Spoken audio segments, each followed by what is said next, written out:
దావీదు సేవ చేశాడని బైబిల్లో ఉంది. దావీదు సేవ చేశాడని అపోస్తలుల కార్యాల్లో ఉంది. ఒకసారి బైబిల్ ఉన్న వాళ్ళు తీయండి.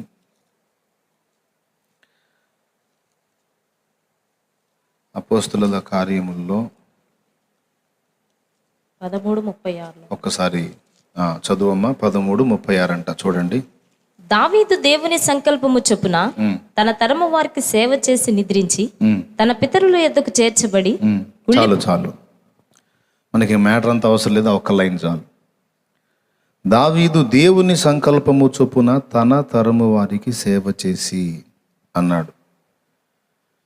దేవుని సంకల్పం చొప్పున దావీదు చేసిన సేవ ఏమిటి అంటే, దేవుడు ఆయనకి ఇచ్చిన కృప మేరకు దావీదు కొన్ని విషయాల్లో తన తరము వారికి సేవ చేశాడు.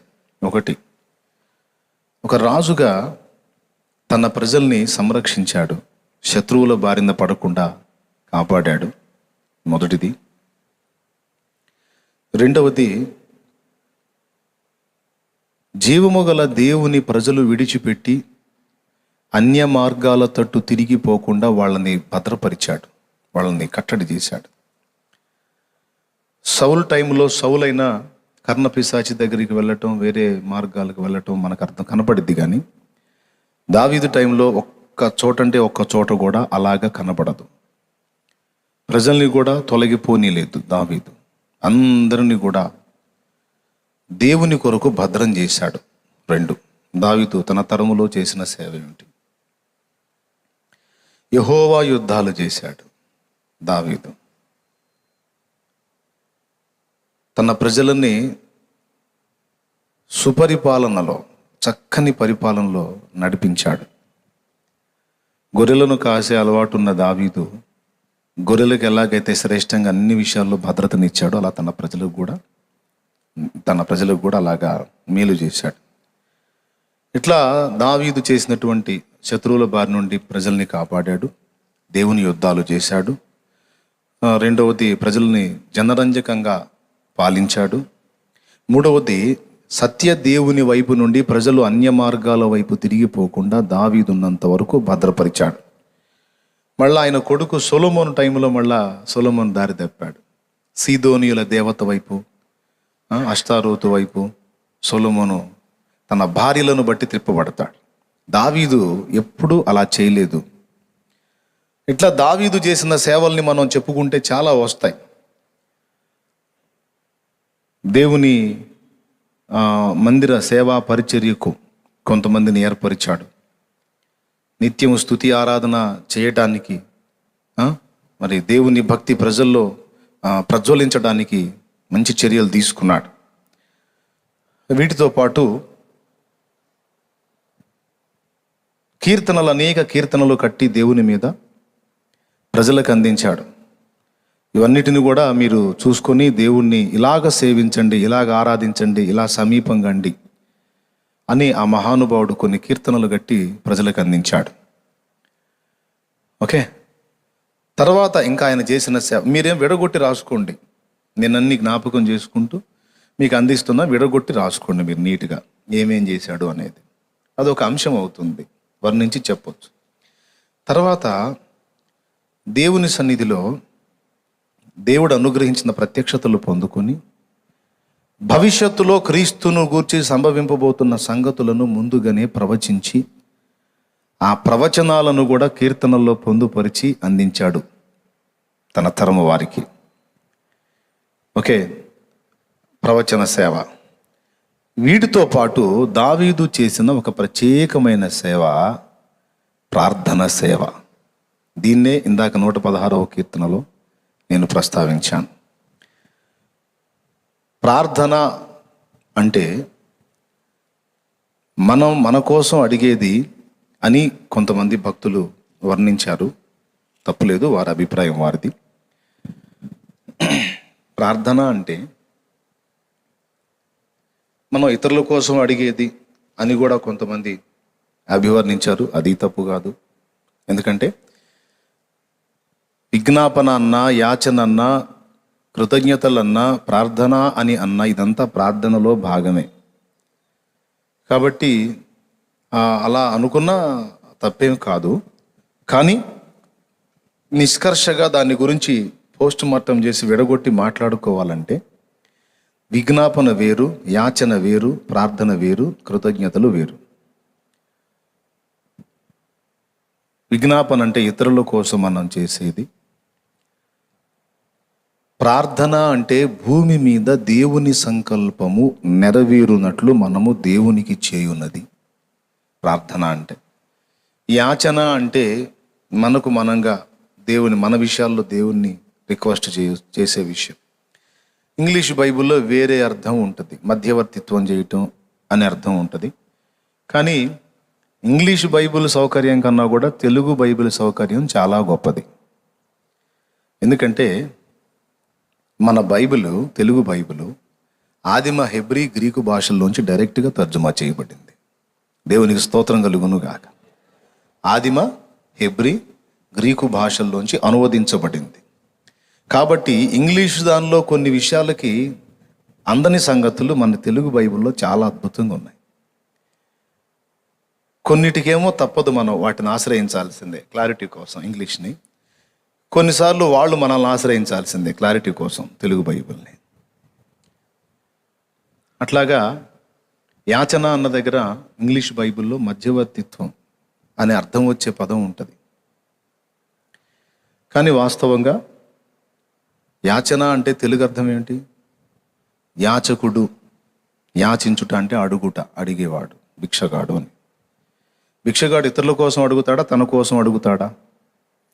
యాచకుడు, యాచన అనే పదాన్ని బ్లంట్గా అర్థం చెప్పుకోవాలంటే తన కొరకు తను అడుక్కుంటాడు, అంతే. ఓకేనా? రైట్. కాబట్టి యాచన అంటే మన కొరకు మనం వ్యక్తిగతంగా అడుగున్నది. విజ్ఞాపన అంటే ఇతరుల కోసం మనం అడుగున్నది. ఇక ప్రార్థన అంటే భూమి మీద దేవుని సంకల్పాలు దేవుడు వచ్చి తన కార్యాలన్నీ నెరవేర్చున్నట్లు, దేవుని చిత్తం భూమి మీద సిద్ధించున్నట్లు మనం కోరేది, అడిగేది ఈ ప్రార్థన. దీని గురించి వివరించాను. దావీదు ఇన్ని చేసినా నీకు నేను ఏం చేయగలను అని యెహోవా నామమున ప్రార్థన చేసేదను అన్నాడు. అంటే మన ప్రార్థన దేవునికి అవసరమై ఉన్నది. ఏ ప్రార్థన అవసరమై ఉన్నది అంటే, దేవా భూమి మీదకి వచ్చి నీ సంకల్పాలన్నీ కూడా నెరవేర్చు, నీవు రా, నీ సంకల్పాలు నెరవేర్చడం కోసం రా అని మనం పిలుచుట ఒక ముఖ్యమైన సంగతి అయి ఉన్నదని పొద్దున నేను ధ్యానంలో అందించడం జరిగింది. ఇక ఇంతే, మళ్ళీ ఈ అంశం మళ్ళీ నేను పొడిగించాలనుకోలేదు. ఇక దీన్ని ఆపేస్తున్నాను. జస్ట్ మీరు సెకండ్ వచ్చారు, అయితే ముందు చెప్పింది ఒక విలువైంది కనుక మీకు ఒకసారి గుర్తు చేస్తున్నాను. మీకు ఇంట్రెస్ట్ ఉంటే ఫస్ట్ మాట్లాడిన అంశం లైవ్లో మీకు నెట్లో అప్లోడ్ చేయబడి ఉంటుంది, తప్పకుండా మీరు చూసుకోండి. ఇక తర్వాత ఇప్పుడు మరొక విషయాన్ని మనం ధ్యానించుకుందాం ప్రార్థనలోనే, ప్రార్థనను గురించే. ప్రార్థన అనేది చిన్న విషయం కాదండి, బోల్డ్ అంత సబ్జెక్ట్ ఉంది అందులో, బోల్డ్ అంత సబ్జెక్ట్ ఉంది. దాన్ని అంతటిని కూడా ఎరిగి ఉన్న పౌలు అంటాడు, చాలా వరకు ప్రార్థనను గురించి అనేక సంగతులు ఎరిగి ఉన్న పౌలు అసలు యుక్తంగా ప్రార్థన చేయటం మనకు చేత కాదంటాడు. యుక్తంగా ప్రార్థన చేయటం అసలు మనకు చేత కాదు. ఆత్మయే మనలో ఉండి ఉచ్చరింప శక్యము కానీ మూలుగులతో మన పక్షమున విజ్ఞాపన చేస్తున్నాడని రోమా 8:26లో చెప్తాడు. ఈ మాట అన్న పౌలుకి తెలియదా ప్రార్థన గురించి? అంటే ఎన్నో సంగతులు తెలుసు. కాబట్టి మనకు దేవుడిచ్చిన అవగాహన మేరకు కొన్ని సంగతులు మనం ధ్యానించుకుందాం. ఇప్పుడు ఈరోజు మరొక అంశాన్ని మనం ఈ టైంలో సెకండ్ మెసేజ్లో ధ్యానించుకుందాం. ఒక్కసారి మత్తయి సువార్త 6వ అధ్యాయానికి పదండి. మత్తయి సువార్త 6వ అధ్యాయము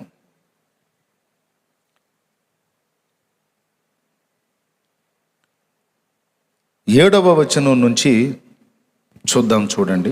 మరియు మీరు ప్రార్థన చేయనప్పుడు అన్యజనుల వలె వ్యర్థమైన మాటలు వచింపవద్దు. విస్తరించి మాట్లాడుట వలన తమ మనవి వినబడునని వారు తలంచుచున్నారు.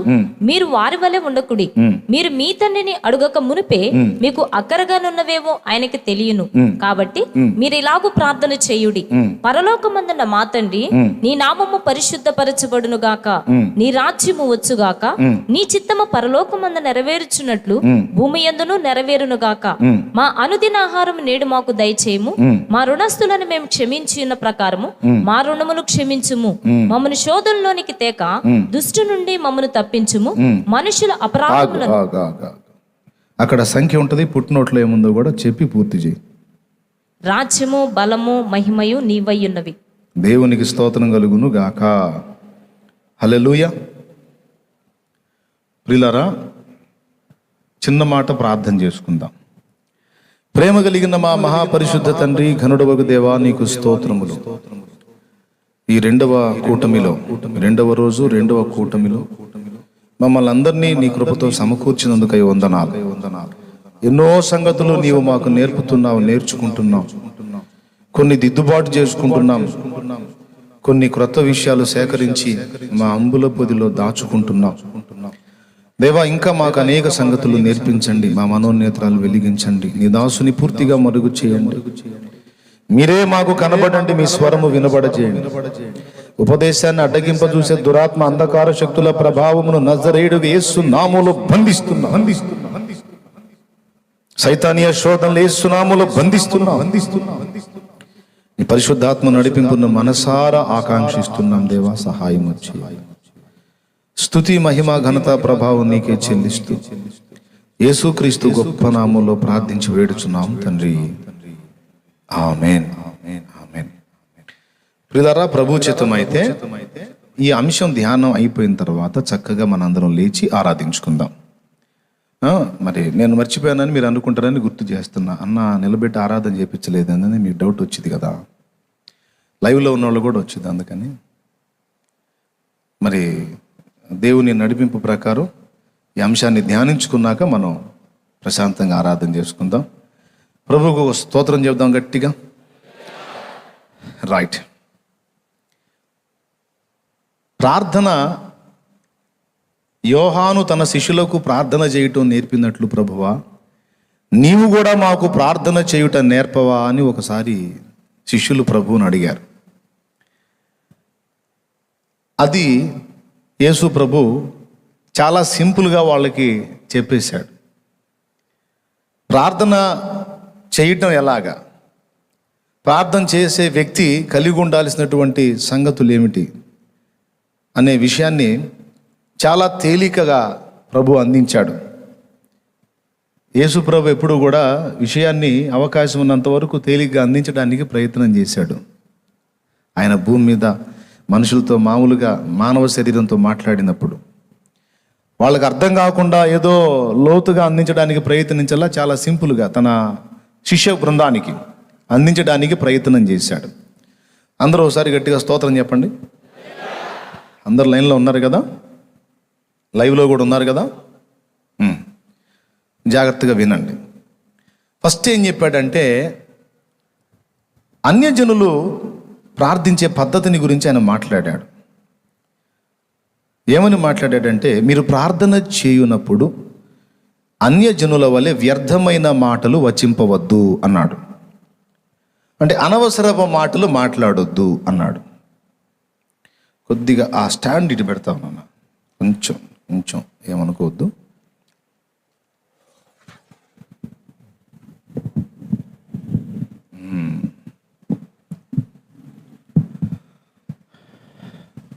ఓకేనా? మంచి తమ్ముడు, వందనాలు. అమ్మయ్య, ఇప్పుడు రెండో చేయి కూడా ఖాళీ వచ్చింది, అంటే బైబిల్ తిప్పుకోవటానికి వీలుగా. ఏమన్నాడు ఒకసారి చెప్పండి.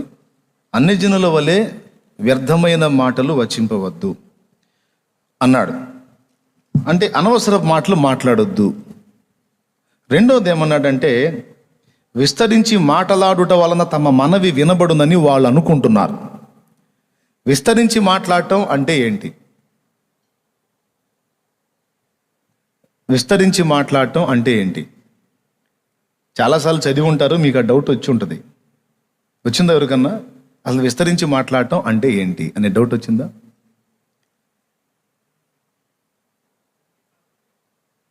అన్ని సంగతులు చెప్పటం అంటే ఎట్లా? ఉదాహరణకి దావీదాన్ని చెప్తాడు,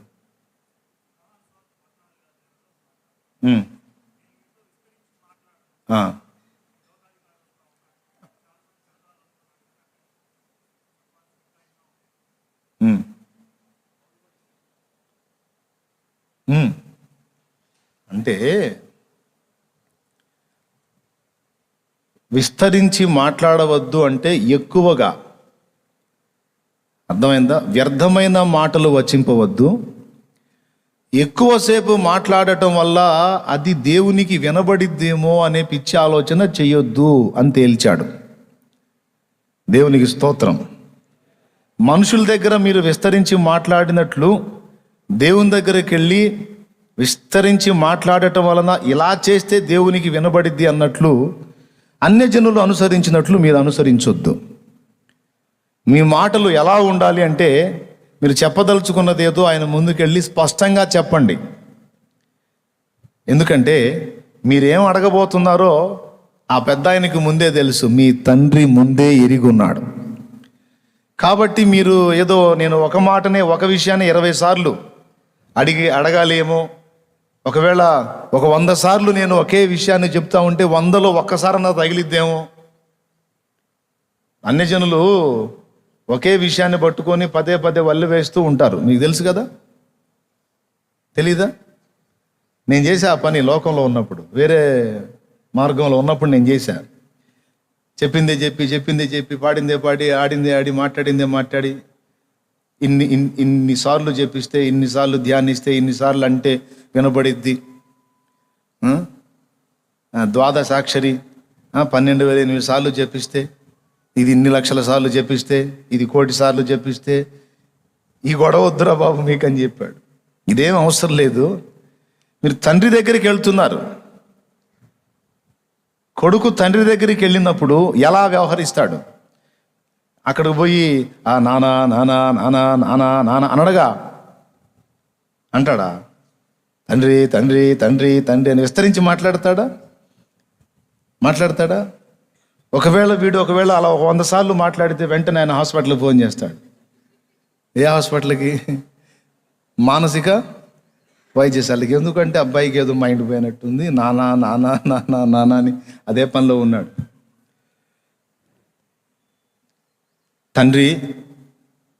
కొడుకు తండ్రి దగ్గరకు వచ్చి, నాన్న నాకు ఇది అవసరమైంది, కొంచెం నాకు ఇవ్వవా అని ఎంత తేలిగ్గా, ఎంత సింపుల్గా విషయాన్ని చెప్పేస్తాడో అంత సింపుల్గా మీరు తండ్రికి చెప్పొచ్చు. మీ భూ సంబంధమైన తండ్రికైనా మీ అవసరత తెలియదేమో కానీ మీ పర సంబంధమైన తండ్రికి, పరలోక తండ్రికి అన్నీ తెలుసు ముందే. కొంతమంది ఏం చేశారంటే, మీ పరలోకపు తండ్రికి అన్నీ ముందే తెలియను కనుక అసలు ప్రార్థన చేయ అవసరం లేదని బోధ మొదలుపెట్టారు.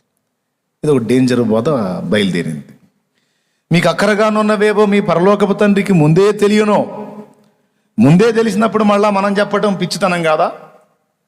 కాబట్టి ముందే తెలిసిన వాడికి మనం చెప్పే అవసరం ఏముంది? కాబట్టి ప్రార్థన అంత ప్రాముఖ్యమైంది కాదు అని తేల్చి అవతల పడేసి ప్రార్థనా జీవితంలో చాలామంది చల్లారిపోయేటట్టు బోధించారు కొన్ని సంఘాలు. అది తప్పు. అసలు ప్రార్థన చేయొద్దు అని చెప్పడానికి యేసుప్రభు ఆ మాట వాడలా. విస్తరించి అన్యజనుల్లాగా ఒకే విషయాన్ని పదే పదే పదే పదే మాట్లాడితే దేవుడికి వినబడిద్దేమో అని నసపెట్టినట్టు మాట్లాడకండి. మీకు అక్కరగానున్నవేవో తండ్రికి ముందే తెలియను కనుక సింపుల్గా ఆయన ముందుకెళ్ళినప్పుడు మాట్లాడండి, ఇలా మాట్లాడండి అని యేసు ప్రభు ఒక పద్ధతిని నేర్పించాడు. విస్తరించి మాట్లాడవద్దు అనే దానికి మనోళ్ళు చెప్పింది కరెక్టే. నేను చూపించాలనుకున్న రెఫరెన్స్ అదే. యోహాను సువార్త 14లో ఈ లోకాధికారి వచ్చుచున్నాడు, ఇక నేను విస్తరించి మాటలాడను అన్నాడు. విస్తరించి మాట్లాడను అంటే ఇంకా వాడు వచ్చేస్తున్నాడు కనుక ఎక్కువ మాట్లాడడానికి నాకు అవకాశం లేదు, ఇక ఎక్కువ మాట్లాడను అని. విస్తరించి మాట్లాడుట అంటే ఎక్కువగా మాట్లాడుట. అపోస్తల కార్యం 20వ అధ్యాయము 8వ వచనం నుంచి మీరు చూస్తే, మేము కూడి ఉన్న మేడగదిలో అనేక దీపములుండెను. అప్పుడు 5 కొనొక ఎవడ ఒక్క నిమిషం 7వ వచనం చదువుమా. ఆదివారమున మేము రొట్టె విరుచుటకు కూడినప్పుడు పౌలు మరునాడు వెళ్ళనయ్యుండి వారితో ప్రసంగించుచు అర్ధరాత్రి వరకు విస్తరించి అది మాట్లాడు. లెక్క చాలు. మరునాడు వెళ్ళనై ఉన్నాడు గనుక అర్ధరాత్రి వరకు విస్తరించి, అంటే విస్తారముగా, ఎక్కువగా, చాలా అని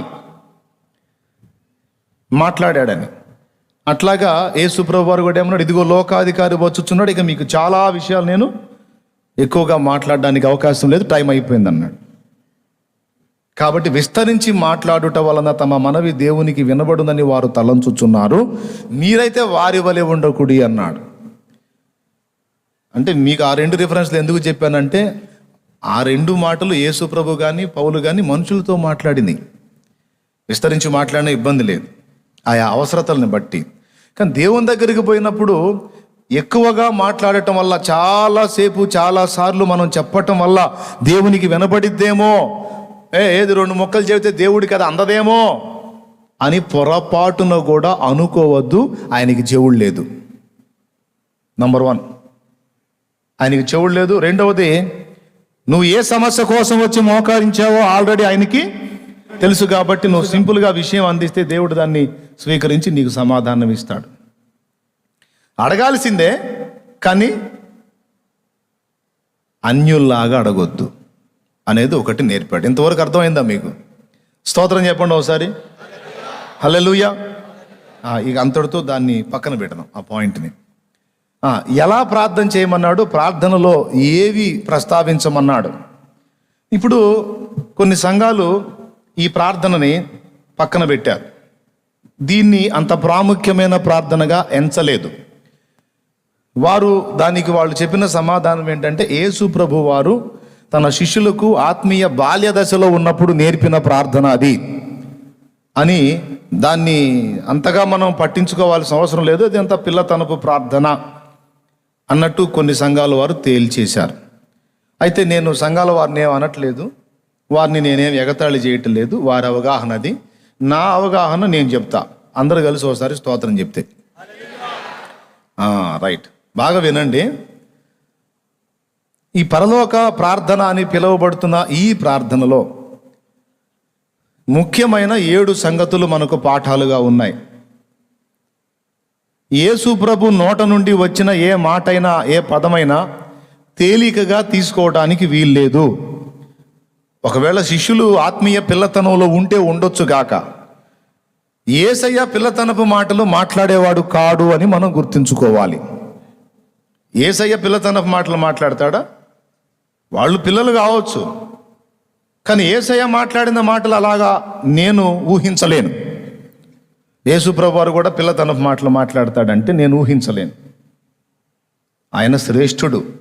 ఆయన నోట నుండి జాలువారే ఏ అక్షరమైనా, ఏ పదమైనా దాని వెనక ఎంతో నిగూఢతుంటుంది. మనకు బోల్డ్ అన్ని పాఠాలు ఉంటాయి. ఆయన ప్రతి కదలికను కూడా జాగ్రత్తగా చదువుకోవాలి మనం బైబిల్లో. ఆయనకి నిద్ర వచ్చిందంటే అక్కడ మ్యాటర్ ఉంటుంది, చదవాలి. ఆయనకు ఆకలి అయిందంటే అక్కడ మ్యాటర్ ఉంటుంది, చదవాలి. ఆయన ఎండవేళ ఒక చెట్టు దగ్గర, ఒక బావి దగ్గర కూర్చున్నాడు అంటే మ్యాటర్ ఉంటుంది, చదవాలి. అప్పుడప్పుడు ఆలోచన చేసి మీరు సముద్రం ఎక్కి బయలుదేరండి అన్నాడు అంటే అక్కడ మ్యాటర్ ఉంటుంది, చదవాలి. ఆయనకి ఎక్కడ ఏ స్పందన ఎలా కలిగింది, కలిగినప్పుడు ఏం జరిగింది అనే ప్రతి విషయాన్ని కూడా మనం పట్టి చదవాలి. ఎందుకంటే మనకి ప్రధానం ఆయనే కదా, మనకి మెయిన్ ఎవరండి? కాబట్టి ఇక ఆయన ప్రతి కదలిక మనకి ముఖ్యమైందే, ప్రతి మాట, ప్రతి పలుకు మనకు శ్రేష్టమైందే. అయితే దాన్ని అర్థం చేసుకోవాల్సిన విధంగా కూడా అర్థం చేసుకోవాలి. కొన్నిసార్లు ఆయన చెప్పిన మాటలు అక్షరార్థంగా ఉంటాయి, కొన్నిసార్లు యౌగికార్థంతో ఉంటాయి. అంటే ఉపమానార్థంగా లేదా అలంకారార్థంగా కొన్ని మాటలు ఉంటాయి. ఉదాహరణకి, ఎవడైనా నన్ను వెంబడింపకోరిన ఎడల ప్రతిదినము తన్ను తాను ఉపేక్షించుకొని తన సిలువనెత్తుకొని నన్ను వెంబడింపవలెను అన్నాడు. అంటే ఒక చక్క కొయ్య సిలువ చేయించుకొని మోయగలిగినంత సిలువ భుజాన్ని వేసుకొని రోజు రోడ్డు మీద బొమ్మన్నాడా? కాదు, దాని అర్థం అది కాదు. దాని అర్థం వేరు. తన్ను తాను ఉపేక్షించుకొని సిలువను భుజాన్ని వేసుకొని నన్ను వెంబడించాలంటే ప్రతి దినము వధింపబడుటకు, అంటే స్వీయత విషయములో చనిపోవుటకు సిద్ధపడిన వాడే నా శిష్యుడు అన్నాడు. ప్రియులారా, గుర్తించండి, మనం ఈ శరీర సంబంధమైన జీవితం విషయంలో ఏ స్థాయికి చస్తామో ఆ స్థాయికి ఫలించగలుగుతాం. గోధుమ గింజ భూమిలో పడి చావకుండిన ఎడల అది ఒంటిగానే ఉండును, అది చచ్చిన ఎడల విస్తారముగా ఫలించును. ఓకే, కాబట్టి ఈ శరీర సంబంధమైన జీవిత విధానంలో ఎంతవరకు అయితే మన స్వీయతలో చస్తామో అంతగా దేవునిలో ఆత్మీయ జీవితంలో ఎదగగలుగుతాం, ఫలించగలుగుతాం. ఏ స్థాయిలో మనం దేవునికి అందుతామో దేవుడు కూడా మనకు ఆ స్థాయిలోనే కృపను ఇవ్వగలుగుతాడు. మనం అందిన దానికంటే ఎక్కువగా ఆయన చేయలేడు, తక్కువగా కూడా ఆయన చెయ్యలేడు. బాగా గ్రహించండి. కాబట్టి అది ఎట్లా చెప్పాడు? సిలువను ఎత్తుకొని నన్ను వెంబడించాలి అంటే చెక్క సిలువ వేసుకొని మెడలో వేసుకొని భుజాన వేసుకొని తిరగమని కాదు. సిలువ వేసుకొని సిలువ భుజాన పెట్టుకొని యేసుప్రభు ఎక్కడికి వెళ్ళాడు? వధించబడటానికి వెళ్ళాడు. అంటే ఇంకా ప్రతిరోజు కూడా మీ స్వయం విషయంలో మీరు వధింపబడటానికి ఎల్లప్పుడూ సిద్ధమై ఉండాలి. యేసు గొరియ పిల్లను నేను, వధకు తేబడిన గొరియ పిల్లను. యేసు గొరియ పిల్లను నేను, వధకు తేబడిన గొరియ పిల్లను. దినదినము చనిపోవుచున్నాను, యేసుక్రీస్తులో బ్రతుకుచున్నాను. దినదినము చనిపోవుచున్నాను, యేసుక్రీస్తులో బ్రతుకుచున్నాను. యేసు గొరియ పిల్లను నేను, వధకు తేబడిన, పాడండి, గొరియ పిల్లను. యేసు గొరియ పిల్లను నేను, వధకు తేబడిన గొరియ పిల్లను. దేవునికి మహిమ. నిన్ను బట్టి మేము దినమెల్లా వధింపబడిన వారము. దాని అర్థం అది. అట్లాగా కొన్ని విషయాలు ఉన్నాయి. ఎవడైనా నిన్ను 1 మైలు దూరం రమ్మంటే 2 మైళ్ళు పోమన్నాడు. నీ వస్త్రాన్ని కోరితే నీ పై బట్టను, నీ అంగిని కూడా వాడికి ఇచ్చేసేయమన్నాడు. పై బట్టను అంటే పైన బట్టను కోరితే అంగిని కూడా ఇచ్చేయమన్నాడు. అంటే అక్షరార్థంగా అలా ఇచ్చేసేయమని అర్థమా? అట్లయితే మీ బట్టలు వద్దు కానీ మీ ఇంట్లో డబ్బులు ఉంటే ఇవ్వండి అని అడుగుతాను, ఇస్తారా? పాపం లేడీస్ ఉన్నారు, మీ గోల్డ్ అంతా ఇవ్వండి అని నేను అడుగుతా, ఇస్తారా? ఇవ్వరు. ఎందుకని? మరి యేసయ్య చెప్పాడుగా, నీ పై బట్టను అడిగితే నీ అంగీని కూడా ఇవ్వమని. మీ బట్టలు వద్దు, నాకు పైసలు గోల్డ్ కావాలి, ఇస్తారా? నీకు దండం రా బాబు. నేను గట్టిగా అడిగాను అనుకో, కూటమి ఇప్పుడు అయిపోయిందని వెళ్ళిపోతా ఉంటాను. దేవునికి స్తోత్రం కలుగునుగా. హల్లెలూయా. అంటే దాన్ని ఎలా అర్థం చేసుకోవాలి? కొన్నేమో అలంకారంగా, కొన్నేమో అక్షరార్థంగా. యేసు ప్రభు మాటలను అర్థం చేసుకునే పద్ధతి చెప్తున్నాను నేను. గుర్తుంటే ఉంటే పర్వాలేదు, లేకపోతే రాసుకో. అన్ని మాటల్ని ఒకే విధంగా అర్థము చేసుకోరాదు. అయితే ప్రతి మాట కూడా సీరియసే, అయితే అన్ని మాటలు ఒకే విధంగా అర్థం చేసుకోకూడదు. కొన్నేమో ఉపమాన భాషలో ఉంటాయి, అలంకార భాషలో ఉంటాయి, కొన్నేమో డైరెక్ట్గానే ఉంటాయి. ఓకేనా? ఇప్పుడు మైలు దూరం రమ్మంటే 2 మైళ్ళు వెళ్ళమన్నాడని మనం ఇట్లా వెళ్తున్నామని జనానికి తెలిసిందనుకో, శుభ్రంగా ఇక అందరి ఊరంతా తిరుగుతూ ఉండాలి. ఇక మనం ఎక్కువ రోజులు బతకం కూడా అట్ట తిరిగితే. అంటే ఎట్లాంటి మనసు కలిగి ఉండాలో చెప్పాడు అక్కడ. అంటే 1 మైలు దూరం రమ్మంటే 2 మైళ్ళు అంటే ఒకంత సాయం అడిగితే 2 అంతలు సాయం చేసే మనసు కలిగి ఉండు నాయనా అని అర్థం. పై బట్టను అడిగితే అంగీ కూడా, అంటే నీకు అవకాశం ఉంటే ఎంత చేయగలవో అంత చెయ్యి నాయనా అని అర్థం. అంతేగాని మొత్తం ఇక తీసి ఇచ్చేయమని కాదు. ఇచ్చేస్తే ఇక మనం ఆ ప్లేస్లోకి వచ్చి ఇక మనం అడుక్కోవాలి మళ్ళీ ఉండను. అదొక ఇబ్బంది అయిపోద్ది. ఎందుకది? దేవునికి స్తోత్రం చెప్దాం గట్టిగా.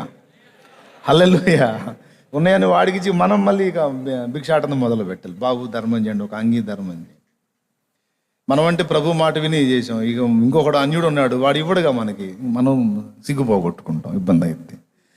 కాబట్టి ప్రభు మాటల్ని అలాగా ఇలాగా రెండు విధాలా మనం అర్థం చేసుకునే విషయంలో జాగరూకులమై ఉండాలి. ఇప్పుడు పరలోక ప్రార్థన దగ్గరకు వచ్చేటప్పటికి దాన్ని కూడా ఏదో సింపుల్గా తీసుకోకుండా సీరియస్గానే తీసుకొని నేను ధ్యానించా. నా అవగాహన మీతో పంచుకుంటా. నా ధ్యానం, పరలోక ప్రార్థన అనేది కొందరు అనుకున్నట్టు తక్కువైంది కాదు. నదులెల్లా కలిసి సముద్రములో పడినట్టు, ఎక్కడెక్కడి నదులన్నీ సముద్రానికి చేరినట్లు, భూమి మీదున్న సకల భక్తులు చేసేటువంటి సకల ప్రార్థనలు వెళ్ళి పరలోక ప్రార్థనలోనే మెన్షన్ అవుతాయి, కలుస్తాయి, మిక్స్ అవుతాయి అని నేను చెప్తున్నా. భక్తులు చేసే సకల ప్రార్థనలు అవి భౌతికమైనవి, ఆత్మీయమైనవి అన్నీ కలిపి పరలోక ప్రార్థనలో మిక్స్ అవుతాయి. యేసు ప్రభు చెప్పాడు అంటే 7 పాయింట్స్లో మనం ఏవేవి కోసం అడగాలో మొత్తం చాలా సింపుల్గా అందించాడు. అది ఆయన జ్ఞానం, అది ఆయన గొప్పతనం. ఆయన్ని తక్కువ అంచనా వేసుకోకూడదు. అందుకే ఆయన మాటలు చాలా జాగ్రత్తగా తీసుకోవాలి. ఇక ఎంత మహాభక్తుడు కూడా చేసే ఎన్ని విధముల ప్రార్థనలైనా ఇందులో కనపడతాయి మనకి. ఏంటో చూద్దాం. మొట్టమొదటిది, దేవుణ్ణి సమీపించేటప్పుడు మీరు ఎలా ఊహించుకుంటారు ఆయనని అంటే సింపుల్గా చెప్పాడు, ఆయన మీ నాన్న అన్నాడు. పరలోకమందున్న ఓ తండ్రి అనమల్లా, ఏమనమన్నాడు? మా తండ్రి అనమన్నాడు. తండ్రి గ్రాంధిక భాషలో తండ్రి అని వాడతారు, వాడుక భాషలో అయితే మనం ఇక్కడ పిలిచేది నాన్న. ఇప్పుడు కాస్త ఇంగ్లీష్ ఎక్కువైంది కదా, ఇప్పుడు పిల్లలకి ఇంగ్లీష్. మా నాన్న అయితే నేను నాన్న అని అంటాను, మా నాన్న వాళ్ళ నాన్నని అయ్యా అన్నాడు. మా నాన్న వాళ్ళ నాన్న అల్లా అయ్యా. ఇప్పుడు నా పిల్లలు కూడా నాన్ననే నేర్పాను నేను. కొంతమంది పిల్లలు డాడీ డాడీ అంటున్నారు. పర్వాలేదు, డాడియో డూడియో ఏదో ఒకటి. ఓకే, అంటే పరలోకమందున్న మా తండ్రి అంటే అక్కడ ఏం పెట్టి చదువుకోవాలంటే తండ్రి అన్న దగ్గర నాన్న అని రాసుకోవాలి. మీ నాన్న ఏం పిలుస్తావు? నువ్వు ఎట పిలుస్తా? అయ్యోయ్ అంటావా? నానోయ్ అంటావా? పప్పా అంటావా? ఫాదర్ అంటావా? డాడీ అంటావా? ఏమంటావు? బాబా అంటావా? నువ్వు ఏదైతే అలవాటుగా బాగా మీ నాన్నని చనువుగా పిలుచుకుంటావో ఆ మాట అక్కడ రాసుకో. పరలోకమందున్న మా తండ్రి అన్న దగ్గర మా నాన్న నేను రాసుకోవాలి, మా నాన్న. పరలోకమందున్న మా నాన్న అని పిలువురా, అట్లా పిలువు నాన్న అని నేర్పాడు యేసయ్య. పరలోకమందున్న మా తండ్రి అంటే మళ్ళా గ్రాంధికంలోకి పోయి తండ్రి అంటే కొంచెం ఎడం కనపడుతుండొచ్చు. అట్లా ఎడము చేసుకోవద్దు, ఆయన మీ నాన్న. చాలా దగ్గరకి వెళ్ళిపో నాన్న అన్నాడు. తండ్రికి బాగా సమీపంలోకి వెళ్ళిపో, ఎడం పెట్టుకోవద్దు. మీ నాన్న దగ్గర నీకెంత చనువు చొరవ ఉందో పరలోకమందున్న మీ తండ్రి దగ్గర కూడా మీకు అంతే చనువు చొరవ ఉంది. బా, ఎందుకు? యోహాను 3:16, దేవుడు మనల్ని ఎంతో ఒట్టితో లేదు, తోకు పల్లిస్తే తో ఎంతో అని, ఇక ఎంత తీసుకెళ్తావు నీ ఇష్టం. యోహాను 3:16 ఓ జోక్ చెప్తారు పాస్టర్లు దీని మీద. ఓ పాస్టర్ గారు వాక్యం మొదలుపెట్టి యోహాను 3:16 అని 4-5 సార్లు అంటే కూర్చున్న విశ్వాసుల్లో ఒకడు లేచి, నా ఎవరో నీకెందుకు అన్నాడంట. నువ్వెవరు బాబు అంటే, పద్దాకల యోహాను 3:16 అంటే అసలు నా ఎవరో నీకెందుకు అన్నాడు. నువ్వెవరు బాబు అని అన్నాడంట. ఎవరైంది? అన్నీ తెలిసే మాట్లాడుతున్నావు నువ్వు, నా నలుగురిలో నన్ను అవమానపరచాలనే నువ్వు మాట్లాడుతున్నాను. కొన్నిసార్లు ఎటో మాట్లాడితే అది ఎటో పోయి తగిలిద్ది, ఏదొక ప్రమాదం ఉంది సేవకులు మాట్లాడే దానిలో. ఒక జోక్ అన్నమాట, సేవకులు ఆడతారు ఎక్కువ. నీకు వచ్చిన బాధ ఏంది బాబు అంటే, ఏం బాధ ఏంది? నా గురించే నువ్వు చెప్పేది. నీ గురించి నేనేం చెప్పాను? నా యోహాన్ అంటే నా పేరు కాదా? 3 అంటే నాకు 3 భార్యలు కాదా? 16 అంటే 16 మంది పిల్లలు కాదా? నా ఎవరో నీకెందుకు అంటాడా? దేవునికి స్తోత్రం కలుగునుగా. ఆహా, అటు వచ్చిందా బాబు, నేను అనుకోలేదయ్యా అట్లా. నీకు 3 అని 16 అని నాకేం తెలుసు బాబు. నేను యోహాను 3:16 దేవుడు లోకమును ఎంతో ప్రేమించననే మాట బాబు అంటే ఇన్నదాకా ఉండుంటాడంటవా, వెళ్ళిపోయి ఉంటాడు. కొంతమందికి వాక్యం తగిలితే నా గురించో చెబుతున్నాడు, ఈ పాస్టర్ ఎప్పుడు ఇంత అని తిట్టుకుంటూ ఉంటారు. ఏం చేద్దాం? యోహాను సువార్త 3:16 దేవుడు లోకమును ఎంతో ప్రేమించాను కాబట్టి పరలోకమందున్న మన తండ్రి మనల్ని ఎంతో ప్రేమిస్తున్నాడని మరచిపోకూడదు. బా, చాలా ఇష్టం మనం అంటే ఆయనకి. ఏంటి చెప్పండి, మీరు అందరు చెప్పండి. మనం అంటే చాలా ఇష్టం. ఎవరికి వాళ్ళు చెప్పండి. నేనంటే, నేను చెబితే కాదు, మీరు చెప్పుకోండి. నేనంటే నా తండ్రికి ఎంతో ఇష్టం. ఇష్టమైనందుననే నిన్ను నిర్మించుకున్నాడు. ఆ చేతులు ఇష్టమైనవి కాబట్టే నీకు ముక్కు, కళ్ళు, నోరు, పెదవులు ఇచ్చి నీ ఆకారాన్ని నిర్మించుకున్నాడు. నిన్ను ఇష్టపడ్డాడు కాబట్టి ఎంతో ఇష్టం. ఎంత ఇష్టం, సంకనెత్తుకుంటాడు, ముద్దాడుకుంటాడు. నువ్వు ముసలివాడివే, తల నెరిసిపోయినా సరే ఆయన ముందు పిల్లోడివే.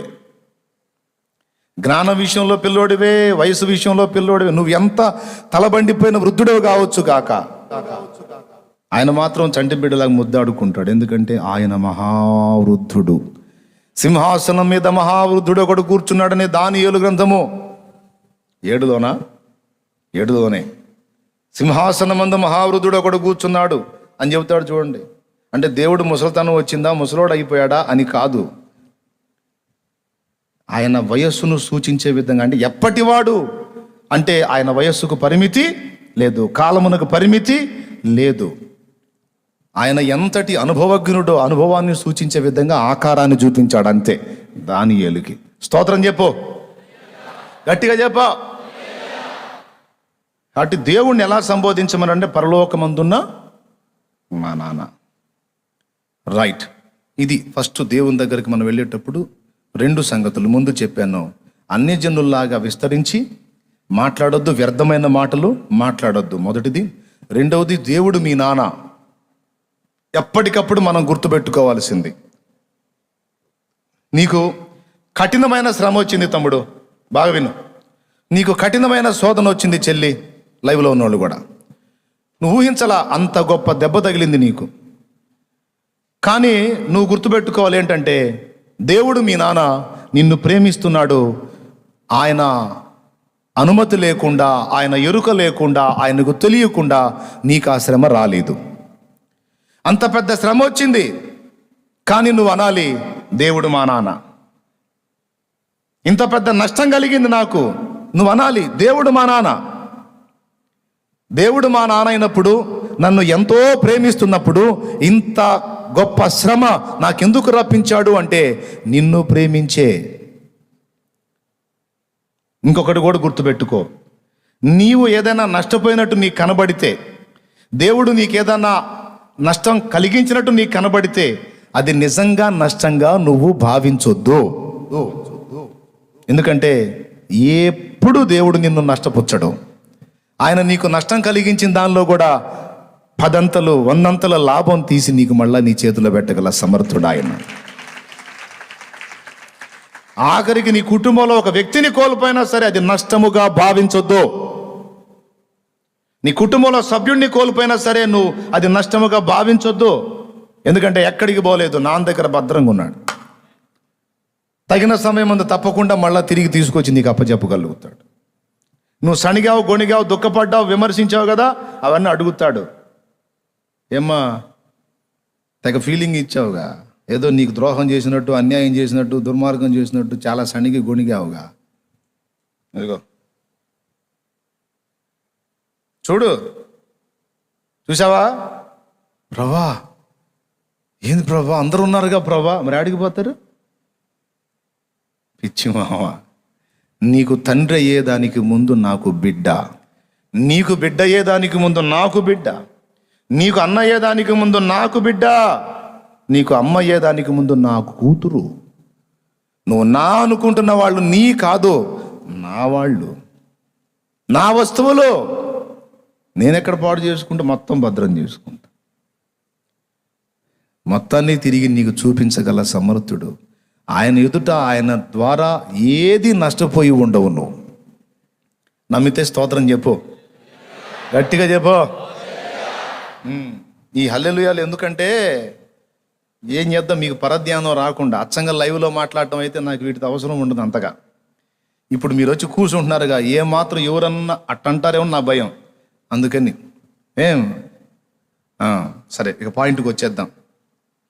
దేవుడు నాన్న, నువ్వు ఎంత శ్రమలో ఉన్నా, ఎంత ఇబ్బందిలో ఉన్నా ఒక్కటి మర్చిపోవద్దు, ఆయన మా నాన్న, నన్ను ప్రేమిస్తున్నాడు. ఆయనకు తెలియకుండానే ఇవి వచ్చినాయి అంటావా?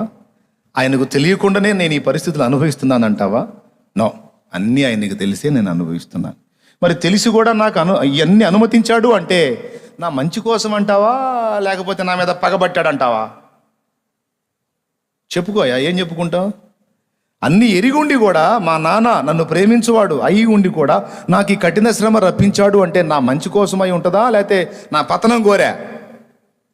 అరే, ఇంత నాన్నయ్య ఉండి, ఇంత ప్రేమించేవాడు ఉండి నిన్ను పాడు చేయటానికి ఏమన్నా రప్పిస్తాడా? నో, ఆ ఆలోచనే తప్పు. మరి ఎందుకు అంటే అవసరాన్ని బట్టి, నీ మేలు కొరకే. కాబట్టి ఏది ఎదురొచ్చినా యేసయ్య అన్నట్టు అనాలి మనం. తండ్రి, నీ చిత్తం అయితే ఈ గిన్నె నా యొద్ద నుండి తొలగించు, అయినను నా చిత్తము కాదు నీ చిత్తమే సిద్ధించుగాక. ఏదైనా ఒక శ్రమ నీ ముందుకు, ఒక గిన్నె, ఒక పాత్ర నీ ముందుకు వచ్చింది అంటే, తండ్రి నీ చిత్తమైతే దీన్ని తొలగించు, లేదు ఇది త్రాగుట, నేను ఇది స్వీకరించుట నీ చిత్తమైతే నేను సంతోషంగా స్వీకరిస్తాను తండ్రి అని నువ్వు అనాలి. ఒక గిన్నె నీ యొద్దకు వచ్చింది, అందులో శ్రమ ఉంది, సమస్య ఉంది, ఏదో నువ్వు గాయపడే అంశం ఉంది, నువ్వు స్వీకరించటానికి ఎల్లప్పుడూ సిద్ధ మనసు కలిగి ఉండాలి. ఈ గిన్నె తీసేయి అనకూడదు. ఒక్క మాట అనొచ్చు, నీ చిత్తం అయితే తొలగి. ప్రభు అన్నట్టు, అయినా నువ్వు నా చిత్తము కాదు నీ చిత్తమే సిద్ధించుగాక. తప్పకుండా అయ్యా, నువ్వు ఇస్తే నేను దాన్ని స్వీకరించడానికి వెనకాడను, సంతోషంగా తీసుకుంటానయ్యా అని తండ్రి మనకు ఇచ్చిన గిన్నెలోనిది త్రాగుటకు మనం ఎల్లప్పుడూ సిద్ధ మనస్కులమై ఉండాలి. చెవులు గలవాడు ఆత్మస్వరం వినుగాక. హల్లెలూయా. అంతేగాని సణుగుడు, గుణుగుడు, నసుగుడు, గీసుకుడు ఏం మాట్లాడే ప్రసక్తి లేదు. అన్నీ ఎరిగే ఉన్నాడు, అన్నీ చూస్తానే ఉన్నాడు, చూస్తూనే రప్పిస్తూ ఉన్నాడు. రప్పించిన వాడే తొలగిస్తాడు. నిన్ను పిలిచిన దేవుడు నమ్మదగినవాడు, శోధనలో నిన్ను విడిచిపెట్టిపోడు. నిన్ను పిలిచిన దేవుడు తగినవాడు, శోధనలో నిన్ను విడిచిపెట్టిపోడు. తండ్రి పాపల తోడుండి నిన్ను కాచుకుంటాడు, అన్న తండ్రిలా తోడుండి నిన్ను ఆదుకుంటాడు. నమ్మునేస్తమా, ఇది సత్యం, వీడబోకుమా విశ్వాసం. నీ ఆశ నిరాశ కానే కాదు వేదన ఎందుకు, నీ కన్నీరు కలకాలముండదు కలతే చెందకు. నీ ఆశ నిరాశ కానే కాదు వేదన ఎందుకు, నీ కన్నీరు కలకాలముండదు కలతే చెందకు. దేవునికి మహిమ. ఇదొక్కటి మీకు ఆదరణ కొరకు భద్రం చేసుకోండి. ఎంతమందికి వినబడింది? మీరందరూ రకరకాల సమస్యల్లో ఉన్నారు, నాకు తెలుసు.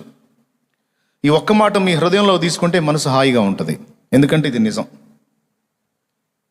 ఓకే, ఇంకా ఏ గలిబిలి మనసులో పెట్టుకోవద్దు, ప్రశాంతంగా ఉండండి. ఇక ప్రార్థన గురించి తెలుసుకుందాం. మనం ఏం అడగాలో, ఏవి విలువైనవో, ఏవి శ్రేష్టమైనవో, ఏవి దేవుని సంకల్పములో మనం అడగాలని ఆయన కోరుకుంటున్నాడో అవి యేసయ్య చెప్పాడు. దేవుని సంకల్పం ఎరిగి మనం ప్రార్థన చేయాలి అని మనం పొద్దున్న ధ్యానంలో తెలుసుకున్నాం. ఆయన సంకల్పంలో ఏవేవి సంగతులు ఉన్నాయో మనం అడగాల్సినవి కొన్ని ఇక్కడ మనకి, కొన్ని కాదు, దాదాపు 7 సంగతుల్లో చాలా విషయాలు మనకు దొరుకుతాయి. మొట్టమొదటిది, ఆయన నామము పరిశుద్ధపరచబడాలి అని నీవు అడుగు అన్నాడు. పరలోకమందున్న మా తండ్రి, నీ నామము పరిశుద్ధపరచబడునుగాక అన్నాడు. అయ్యా, ఈ వస్త్రాన్ని కొంచెం పరిశుద్ధపరచండి అని నేను అన్నాను అంటే ఆ వస్త్రం ఏమై ఉందని తొందరగా చెప్పండి. నా కర్చీఫ్ ఎక్కడుంది? ఇది కొంచెం పరిశుద్ధపరచు అని అన్నాను. పరిశుద్ధపరచు అంటే ఆల్రెడీ ఏమై ఉందని, ఆల్రెడీ పరిశుద్ధంగా ఉంటే మళ్ళా దాన్ని పరిశుద్ధపరచు అనే మాట అర్థం లేనిది. పరలోకమందున్న మా తండ్రి, నీ నామము పరిశుద్ధపరచబడునుగాక. అదేంది? దేవుని నామం ఏమైనా పాప పంకిలం అయిపోయిందా? మరి ఎందుకు పరిశుద్ధపరచబడునుగాక అని అడగమన్నాడు? ఆంతర్యం ఏంటి? ఆయన ఆల్రెడీ పరిశుద్ధుడై ఉన్నాడు. పరిశుద్ధుడై ఉన్నవానికి మళ్ళా పరిశుద్ధపరచబడటం ఏమిటి? అలా అని మీరు ప్రార్థన చేయమని నేను చెప్పటం ఏంటి అంటే, దేవుడు పరిశుద్ధుడే గాని ఆయన నామము మిమ్మును బట్టి ఏ దూషణ పాలైందన్నాడు.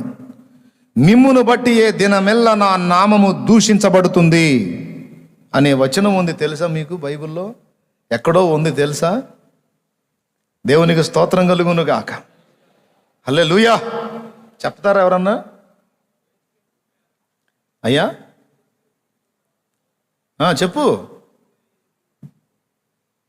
యెహెజ్కేలు 36:23 అంటండి. చూడండి ఏముందో. అన్ని జనుల మధ్య మీరు దూషించిన నా ఘనమైన నామమును నేను పరిశుద్ధపరచుదును. వారి ఎదుట మీ యందు నేను నన్ను పరిశుద్ధపరచుకొనగా నేను ప్రభువుకు యెహోవానని వారు తెలుసుకుందురు. దేవునికి మహిమ. మరొక చోట కూడా ఉంది, మిమ్మును బట్టి ఏ దినమెల్లా నా నామము దూషించబడుచున్నది అని. ఇంతే ఉంటది. రోమా 2:23. అది కూడా 23. చదువు. రోమా 2:23. తొందరగా. 24 కూడా 24. రాయబడిన ప్రకారము మిమ్మును బట్టియే కదా దేవుని నామము అన్యజనుల మధ్యను దూషింపబడుచున్నది. అదిగో నామము దూషించబడుచున్నది. ఇక్కడ ఏది పరిశుద్ధపరచబడాలి? నామము పరిశుద్ధపరచబడాలి. దేవుడు పరిశుద్ధుడే, కానీ ఆయన నామము అన్యజనుల మధ్య దూషణ పాలవుతుంది. ఎవరిని బట్టి? మిమ్మును బట్టియే అన్నాడు. అంతే కదండి. ఇప్పుడు నేను యేసుప్రభు బిడ్డనే, బాప్తీసం పొందాను, నేను దేవుని పరిశుద్ధుడిని అని చెప్పుకుంటా డబ్బుల దగ్గర కక్కుర్తి వ్యవహారం ప్రదర్శించామనుకో, అన్యుడు ఏమంటాడు? నిన్ననడో నీవు నమ్మి ప్రకటిస్తున్న దేవుణ్ణి అంటాడు. ఓసారి ఓ భక్తుడు చెప్పాడు, మీకు కొంచెం నవ్వు పుట్టించిద్ది, నవ్వుకుంటారని చెప్తున్నా. ఓ దైవజనుడు ఆయన అనుభవంలోంచి చెప్పాడు. మీకు అందరికి చాలాసార్లు చెప్పాను. రోడ్డు పక్కన 2 సువార్థికులు నిలబడి ఉన్నారంట. అక్కడి నుంచి ఇంకో ప్రదేశానికి వెళ్ళాలి. నడవలేక రిక్షా బండి కోసం ఆగారు. ఇప్పుడు ఆటో ఎక్కువైంది, రిక్షాలు తక్కువైనాయి. అప్పుడు రిక్షాలు లైన్లో ఉన్నాయి బాగా. రిక్షా బండి వాడిని ఆపి, బాయ్ ఫలానా ప్రాంతానికి వస్తావా అని అడిగాడు ఒక రిక్షా ఆయన పొద్దున్నే. ఎందుకు అనండి, వస్తాను, అందుకేగా నేను బండి వేసుకుని వచ్చింది అన్నాడు. ఎంత ఇవ్వమంటావు అని అన్నారు. అంటే అక్కడికేనండి, అక్కడ నుంచి ఇంకెక్కడికనంటే అక్కడికే ఒక అడ్రస్ చెప్పారు, అక్కడికే. 5 రూపాయలు ఇవ్వండి వస్తాను అన్నాడు. ఇప్పుడు 5 రూపాయలు కాదు, 50 రూపాయలు కూడా రిక్షాలు రావట్లేదు. ఇప్పుడు 5 రూపాయలు అనుకున్నారు. అప్పట్లో 5 రూపాయలు. 5 రూపాయలు ఇస్తే వస్తానన్నాడు. వీళ్ళ ఫీలింగ్ ఏంటంటే, కొంతమందికి అదొక అలవాటు ఉంటుంది. షాప్ వాడు అడిగినంత మనం ఇవ్వకూడదు, ఎంతో కొంత తగ్గించాలి, అక్కడ మన పాండిత్యం ప్రదర్శించాలి అని ఒక ఫీలింగ్ ఉంటుంది. అడిగినంత ఇస్తే మనం బకరాలం, వాడు అడిగిన దానిలో తగ్గిస్తే మనం మేధావులం అని అదొక ఫీలింగ్ అనమాట. కాబట్టి ఇక్కడ వాళ్ళు ఏమన్నారంటే, 5 రూపాయలా? ఎందుకు 5 రూపాయలు? 4 రూపాయలు తీసుకో అన్నారంట. ఏందండి 4 రూపాయలు, నేను ఇంకా పొద్దున్నే అని తక్కువ అడిగాను, నేను మెరక మీకేం బాగానే కూర్చుంటాను, నేను దొక్కొద్దు అన్నాడు. ఏం తొక్కటం ఏమి నీ తలకాయ? కాదులే 4 రూపాయలు తీసుకో అన్న. కాదు 4 రూపాయలు రానండి 5 అని. ఇదేమయ్యా పట్టిన పట్టు విడవు. సరే కానీ 4 పావలా కానీ అన్నాడు. మళ్ళీ ఏందే అన్నాడు వాడు. 4 పావలా కానీ అన్నాడు. పావలానా? రాదులే అన్నాడు. మళ్ళీ వాళ్ళిద్దరు ముఖాలు చూసుకొని నువ్వు అన్నదానిలోనే ఉంటావు, సరే కానీ ఇంకో పావలా కట్టుకో 4.5 అన్నాడు. అంటే వీళ్ళ ఫీలింగ్ ఏంటంటే వాడు చెప్పిన రేటుకి వెళ్ళకూడదని. పొద్దున్నే భలే బేరం తగిలింది నాకు, పావలాల బేరం. నేను రాను, 5 ఇస్తే వస్తా, లేకపోతే లేదని వాడు గట్టిగా పట్టుబట్టాడు. ఇదేమిటయా నువ్వు అడిగినంత ఇవ్వాల్సిందేనా? సరే కానీ 4.30 అన్నాడు. పావలా కూడా తగ్గవా? పావలానయ్యా? ఓరే ఆయన భలే పట్టుకున్నారు పావలాని. సరే ఎక్కండి అన్నాడు. సరే ఇద్దరు ఎక్కి కూర్చున్నారు. తొక్కుకుంటూ వెళ్తున్నాడు. ఈ ఎక్కి కూర్చున్నాడు అంతసేపు మరి మౌనంగా కూర్చోవాలా. అప్పుడు వీళ్ళకి బాధ్యత గుర్తొచ్చింది. ఏంటి బాధ్యత? సువార్త. నశించిపోతున్న ఆత్మలు మరి రక్షించాలి కదా, సువార్త. ఆ రిక్షా దొక్కుతా ఉంటే ఇప్పుడు వీడికి సువార్త చెప్పాలి, ఎలా చెప్పాలి అని ఆలోచించుకొని ఏంటో ఈ భవంతులు, ఈ బిల్డింగులు, ఈ అపార్ట్మెంట్లు, ఇవన్నీ లేకపోతే ఈ అందమైన పార్కులు, అది ఇది అని చిన్నగా మాటలు మొదలుపెట్టారు. వాడు వింటా తొక్కుతా ఉన్నాడు. ఈ బేరం ఆడాడే ఆయన మొదలుపెట్టి ఏందోలే, ఏది శాశ్వతం, ఈ లోకం అంతా భ్రమ. కొంతమంది అనుకుంటారు ఇదే శాశ్వతం అని, ఇక్కడే స్థిరంగా ఉండిపోదాం అని అనుకుంటారు. చచ్చాక నరకం ఉంది, పాతాళం ఉందని తెలుసుకోరు. తెలుసుకుంటే బాగుండు, రక్షింపబడతారు. తెలుసుకోరు అని చిన్నగా ఈ సంభాషణ వాడు వినాలి, ఆలోచన చేయాలన్నట్టు మొదలు పెట్టారు. వాడు వింటా తొక్కుతా ఏదో మాట్లాడుకుంటున్నారులే అని ఊరుకున్నాడు. పదే ఈ మాట వినపడుతుంది, ఈ లోకం శాశ్వతం కాదు, ఈ భవంతులు శాశ్వతం కాదు, ఈ బిల్డింగులు శాశ్వతం కాదు, ఈ వాహనాలు శాశ్వతం కాదు, అది శాశ్వతం కాదు అని చెప్తా ఉంటే వాడికి మండిపోయింది. తొక్కేవాడు వెనక్కి తిరిగి చాలాసార్లే నోరు మూసుకోవా, వాడికి భవంతులు శాశ్వతం కాదు, వీడికి బళ్ళు శాశ్వతం కాదు, వాడికి బిల్డింగులు శాశ్వతం కాదు, నీకు మాత్రం ఆ పావలా శాశ్వతం. నోరు మూసుకో ఇక మాట్లాడవాకు. నువ్వు పావలా కోసం 30 సార్లు గీసి బేరం ఆడి వాడికి అది శాశ్వతం కాదంటే వీడికి ఇది శాశ్వతం కాదు, ఈయనకు మాత్రం ఆ పావలా శాశ్వతం. నాకు చెబుతున్నాడు. నమస్కారం అన్నాడు. ఇక మాట్లాడలేవు, ఇంకేం మాట్లాడతాడు? అట్లాగుంటే కొంతమంది తెలివితేటలు. ఇప్పుడు వాడు దేవుణ్ణి ఒప్పుకుంటాడా? దేవుని నామాన్ని మయంపరుస్తాడా, దూషిస్తాడా? మాటలు మాత్రం తీయగా తెగ చెబుతారు, వ్యవహారం మాత్రం ఏముండదు. ఆ యేసుప్రభు నమ్ముకున్న వాళ్ళంతా అంతే. ఆయన అసలు వీళ్ళు కాదు, అసలు ముందు ఆ యేసుప్రభు వ్యవహారం నాకు తెలుసు అంటాడు. పోయి ఇప్పుడు ఈ బుద్ధిహీనమైన పనికి ఎవరికి తగులుతుంది?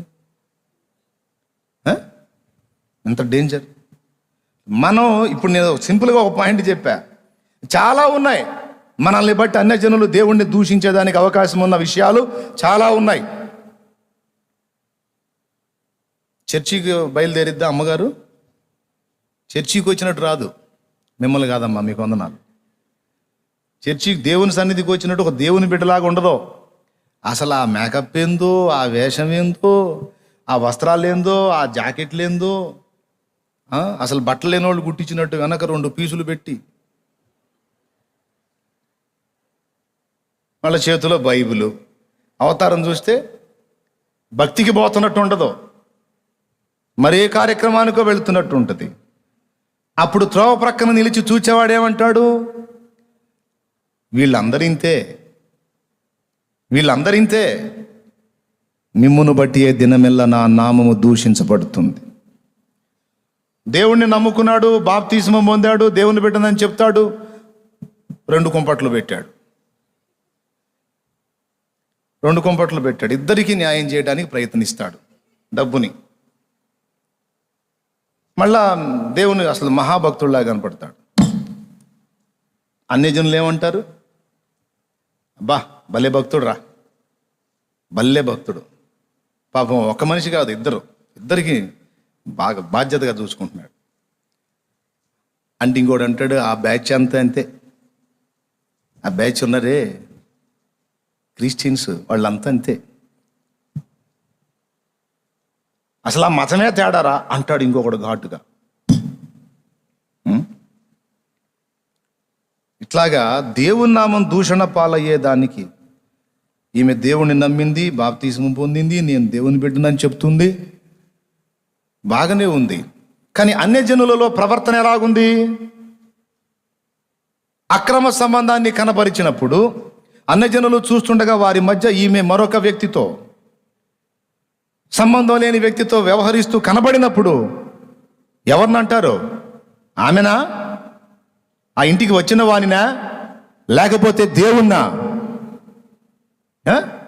ఎస్, మిమ్మును బట్టి ఏ దినమెల్లా నా నామము దూషించబడుతుందన్న మాట ఈ విషయంలో వాస్తవం కాదా? దేవుని బిడ్డలమని చెప్పుకుంటూ, ప్రభు పేరు చెప్పుకుంటూ డబ్బు విషయంలో ప్రలోభలంగా ఉంటే దూషణ దేవునికి. దేవుని బిడ్డలమని చెప్పుకుంటూ అక్రమ సంబంధాల్లో కొనసాగితే దూషణ దేవునికి. దేవుని బిడ్డలమని చెప్పుకుంటూ అసూయ, ఈర్ష్య, ద్వేషాలు కలిగి ఉండి తప్పుడు విధానాల్లో ప్రవర్తిస్తే, అవతలి వాడి కీడుని కాంక్షించి మనం అక్రమంగా కనపడితే దూషణ దేవునికి. ఏమేమో నర్సు యేసుప్రభు మాటలు మాట్లాడుతూ ఉంటుంది, పేషెంట్స్కు చుక్కలు చూపిస్తూ ఉంటుంది. ఆమెకు నచ్చినోడికేమో ఇంజక్షన్ అర్థం కాకుండా చేసిద్ది, చిరాకు పుట్టిస్తే వాడు 3 రోజులు కలవరిచ్చేటట్టు చేసిద్ది. ఏమి నర్సు? ఇక వాడు ఆమె సూది తీసుకొని వస్తుందంటేనే వద్దు అని కలవరిచ్చేటట్టు. ఎందుకు? క్యావరే దేవుని నామం దూషణ. అన్యురాళ్ళు కొంతమంది ఉంటారు, విసిగించినా విసుక్కోరు, ఓర్పు కలిగి చేసేవాడు. అన్యులే అంత ఓర్పును ప్రదర్శించినప్పుడు దేవుని పిల్లలంగా ఇంకెంత ఓర్పును ప్రదర్శించాలి, ఇంకెంత దేవుని ప్రేమను కనపరచాలి. కానీ దేవుని నామం దూషణ పాలవుతుంది. ఈ విధంగా ఎన్నో విషయాలు. ఈయనేమో దేవుని బిడ్డ అని చెప్పబడుతున్న లాయర్, కానీ ఎదుటి వాళ్ళకి అన్యాయం చేసేటువంటి పరిస్థితుల్లో ఉన్నాడు. అంగీకారం అవుతుందా? దూషణ పాలైద్దా దేవుని నామం? దూషణ పాలు. ఒక్కసారి ఈ లైవ్లో ఉన్నవాళ్ళు కానీ ఇక్కడ ఉన్నవాళ్ళు అందరూ కూడా ఒక్కసారి మీ జీవితాలు పరిశీలించుకోండి. ప్రార్థన చెయ్యాలి. ప్రార్థన, పరలోక ప్రార్థన నేను చేస్తా, నాకు అలవాటు ఉంది, రోజు చేసుకుంటా. చేసిన ప్రతిసారి కూడా ఈ సందర్భాలన్నీ గుర్తు చేసుకోవాలి. అందుకు చెప్పాడు యేసయ్య. ఏదో మనం అక్షరార్థంగా పరలోకమందున మా తండ్రి నీ నామం పరిశుద్ధపరచబడింది కాక నేను మాత్రం తిట్టిపిడతానే ఉంటాను, నీ నామం పరిశుద్ధపరచబడింది కాక నేను మాత్రం తిట్టిపిస్తానే ఉంటాను, దూషణ పాలు చేస్తానే ఉంటాను అని అలవాటుగా కాదు, అసలు చేయకుండా కాదు, చెయ్యాలి, ఆలోచిస్తూ చెయ్యాలి. దేవుని నామం దూషణ పాలవుతుంది. పరిశుద్ధపరచబడాలి అంటే దేవుడు పరిశుద్ధుడు కావాలా? ఎవరు పరిశుద్ధులైతే దేవుని నామం పరిశుద్ధపరచబడిద్ది. ఆ నామాన్ని ఎవడు ధరించాడో, ధరించుకున్నవాడు పరిశుద్ధుడైతే ఆయన నామం పరిశుద్ధపరచబడిద్ది. దేవుని నామాన్ని ఎవడు ధరించాడో, ఆ నామం ధరించినవాడు, ఆ పేరు చెప్పుకుంటున్నవాడు పరిశుద్ధుడిగా వ్యవహరించగలిగితే ఆయన నామం పరిశుద్ధపరచబడిద్ది. అందుకే అన్నమన్నాడు, నంబర్ 1 మీ కోరిక ఇది ఉండాలి, మీ ప్రార్థన ఇది ఉండాలి. పరలోకమందున్న మా తండ్రి నీ నామము పరిశుద్ధపరచబడునుగాక. ఒక మాటను వదిలేయమనలా, దాన్ని కొంచెం ఆలోచించు బాబు. నామం పరిశుద్ధపరచబడాలంటే ముందు నువ్వు చేంజ్ కావాలి. అంటే ఆ ఒక్క లైన్ నిన్ను మారు మనసు కొరకు ప్రేరేపిస్తుందని గుర్తించు. నీ లైఫ్ని కరెక్ట్ చేయడానికి ఆ వచనం నిన్ను ప్రయత్నిస్తుందని గుర్తించు. తక్కువ అయిందా? దేవునికి మహిమ. అర్థమైందిగా ఈ పాయింట్? ఇలాగా 7 సంగతులు 7 వర్ణనలతో మనకు పాఠాలు నేర్పుతాయి. ముగించేద్దామా? ఇంకా చెప్పేదా? చెప్పమంటే చెబుతా, ప్రాబ్లం లేదు. ఏమన్నా మీకు ఆకలి గీకలు అట్లా ఏమన్నా ఉంటే, పాపం నిన్న ఫాస్టింగ్ ఉన్నారు, ఈరోజు కూడా ఉన్నారు కదా, నీరసం అంటే వదిలేస్తా. చెప్పారా? ఎంతమంది? చాలా వందనాలు. నేను ఎందుకు ఆపుతాను, నీ భ్రమ. సరే, పాయింట్కి వద్దాం. 2వ మాట ఏమన్నాడు? నీ నామం పరిశుద్ధపరచబడును గాక అంటే మన దగ్గరే ఉంది. నీ రాజ్యం మాకు వచ్చును గాక. నీ రాజ్యము మాకు వచ్చునుగాక అని పలికి వదిలేయటం కాదు, ఎలా వచ్చింది అది కూడా మనమే ఆలోచన చేయాలి. దేవుని రాజ్యం. ఇప్పుడు ప్రస్తుత ముఖ్యమంత్రి ఎవరు?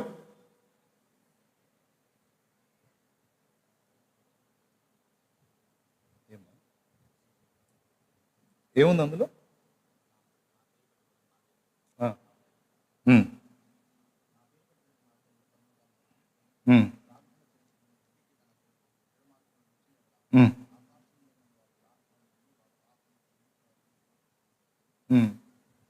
దేనికి నాన్న ఇది? పేరు పెట్టబడిన, పేరు కోసం వచనాన్ని పంపించాడు. నా పేరు పెట్టబడిన జనులు అంటే అక్కడ అంటే దేవుని నామం పెట్టబడింది, దేవుని నామం ధరించుకున్నామంటే ఆ మాట ఎక్కడుందని డౌట్ వచ్చిందని రిఫరెన్స్ పంపించాడు అజయుడు. 2 దినవృత్తాంతాలు 7:14 అక్కడ నా పేరు పెట్టబడిన జనులు అని ఉంటుంది. అంటే ఆ పాయింట్లో ఎవరికి డౌట్ రాకుండా మనకెక్కడుంది దేవుని పేరు అంటే దేవుడు అనుగ్రహించాడు ఆయన పేరుని. ఇప్పుడు కూడా మనం యేసుక్రీస్తు వారం. క్రైస్తవులు అంటే క్రీస్తు అనుచరులు, క్రీస్తు వారు అని. థ్యాంక్ యూ అంటే మన వాళ్ళకి అవగాహన ఉంటుందని నేను అది మెన్షన్ చేయలేదు. సో నువ్వు గుర్తు చేసావు, తప్పు లేదు. ఇప్పుడు రెండోది ఎక్కడ? ఇప్పుడు మన రాష్ట్ర ముఖ్యమంత్రి ఎవరు? పాయింట్కి వస్తున్నా, జాగ్రత్తగా చెప్పండి నాకు. రాష్ట్ర ముఖ్యమంత్రి ఎవరు? ఆయన అయ్యాడా, మనం చేసామా? భారతదేశం ప్రజాస్వామ్యంతో ఉన్న దేశం. ప్రజలే నాయకుడిని ఎన్నుకుంటారు. కొన్ని రాజ్యాలు ఉన్నాయి, అక్కడ రాజులు నియంతృత్వంతో వాళ్ళు రాజులు అవుతారు. ఇండియా అలా కాదు, ప్రజలు ఓటు వేసి నాయకుడిని ఎన్నుకుంటారు. ఇది స్వేచ్ఛాయుతమైన ఎన్నిక. Praise the lord. ఇక్కడ ప్రజలు నిర్బంధానికి గురిగారు, స్వేచ్ఛాయుత ఎన్నిక. ఇప్పుడు దేవుని రాజ్యం మాకొచ్చును గాక. రాజ్యము అన్న ప్రభుత్వం అన్న ఒకటే, అంటే ప్రభు యొక్క పరిపాలన క్రింద ఉండున్నది రాజ్యము, ప్రభుత్వము.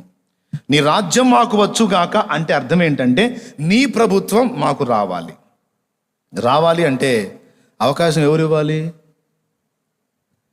ప్రార్థనేమో అక్కడ ఎలా చేయమన్నాడు ఆయన, నీ రాజ్యము మాకు వచ్చునుగాక అని అడగండి అన్నాడు.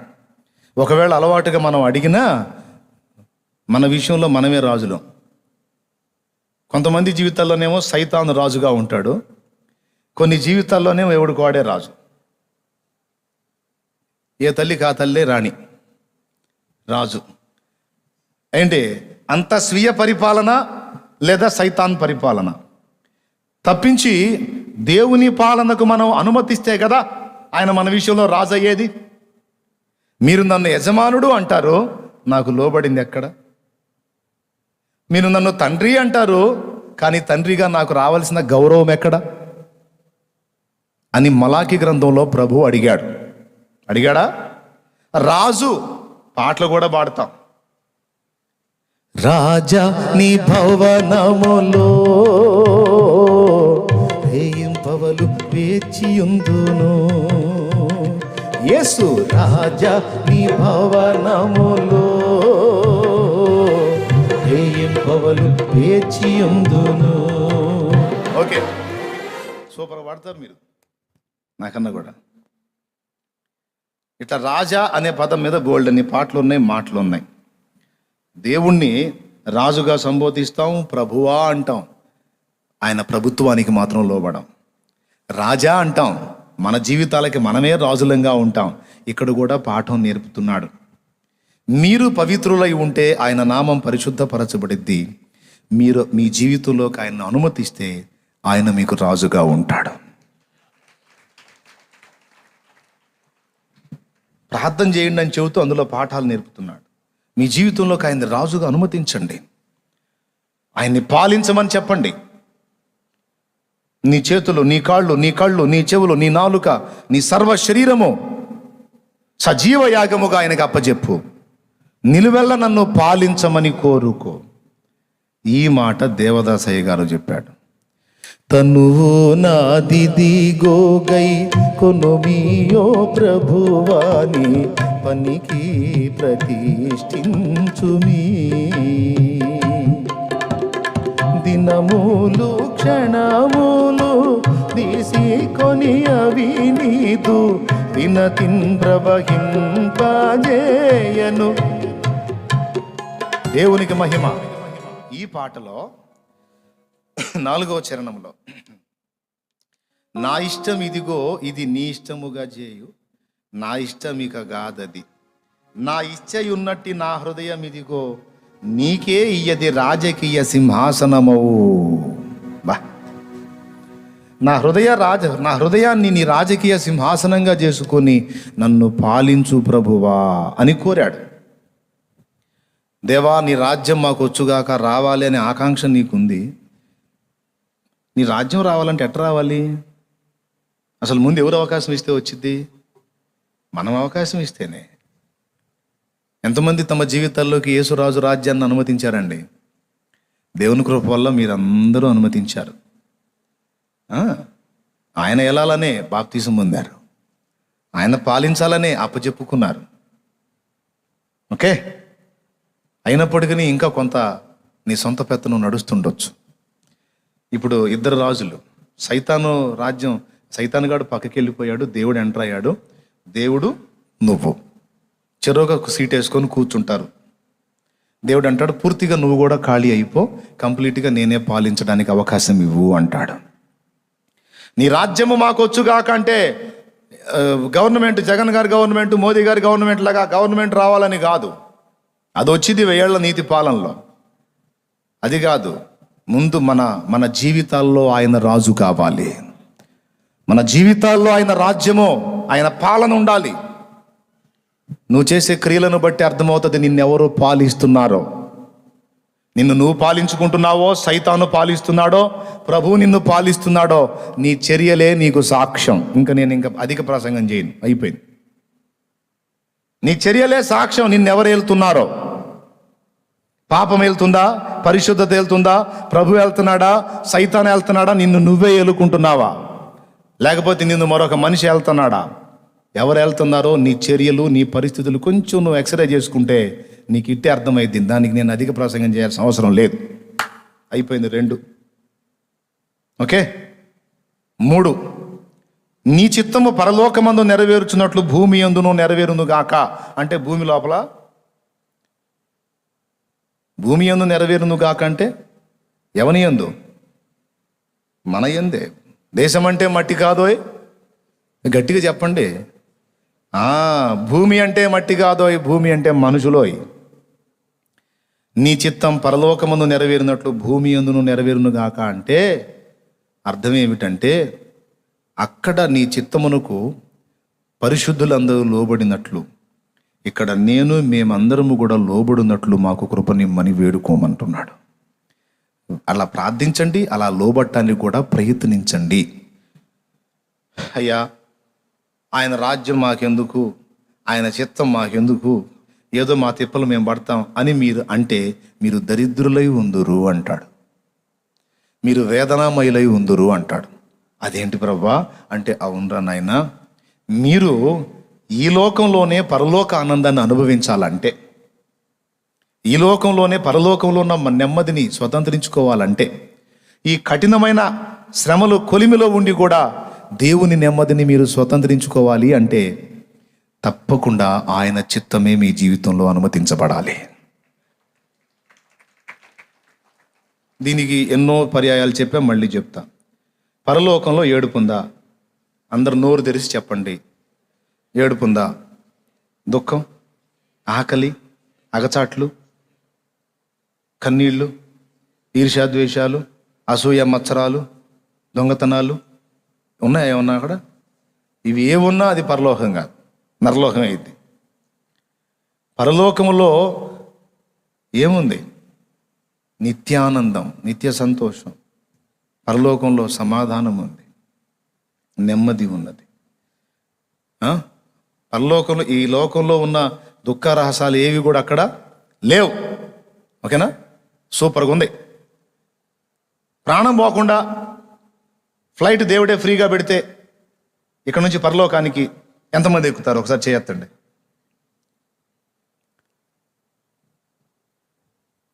ఏది మీరు చేయత్తలేదు?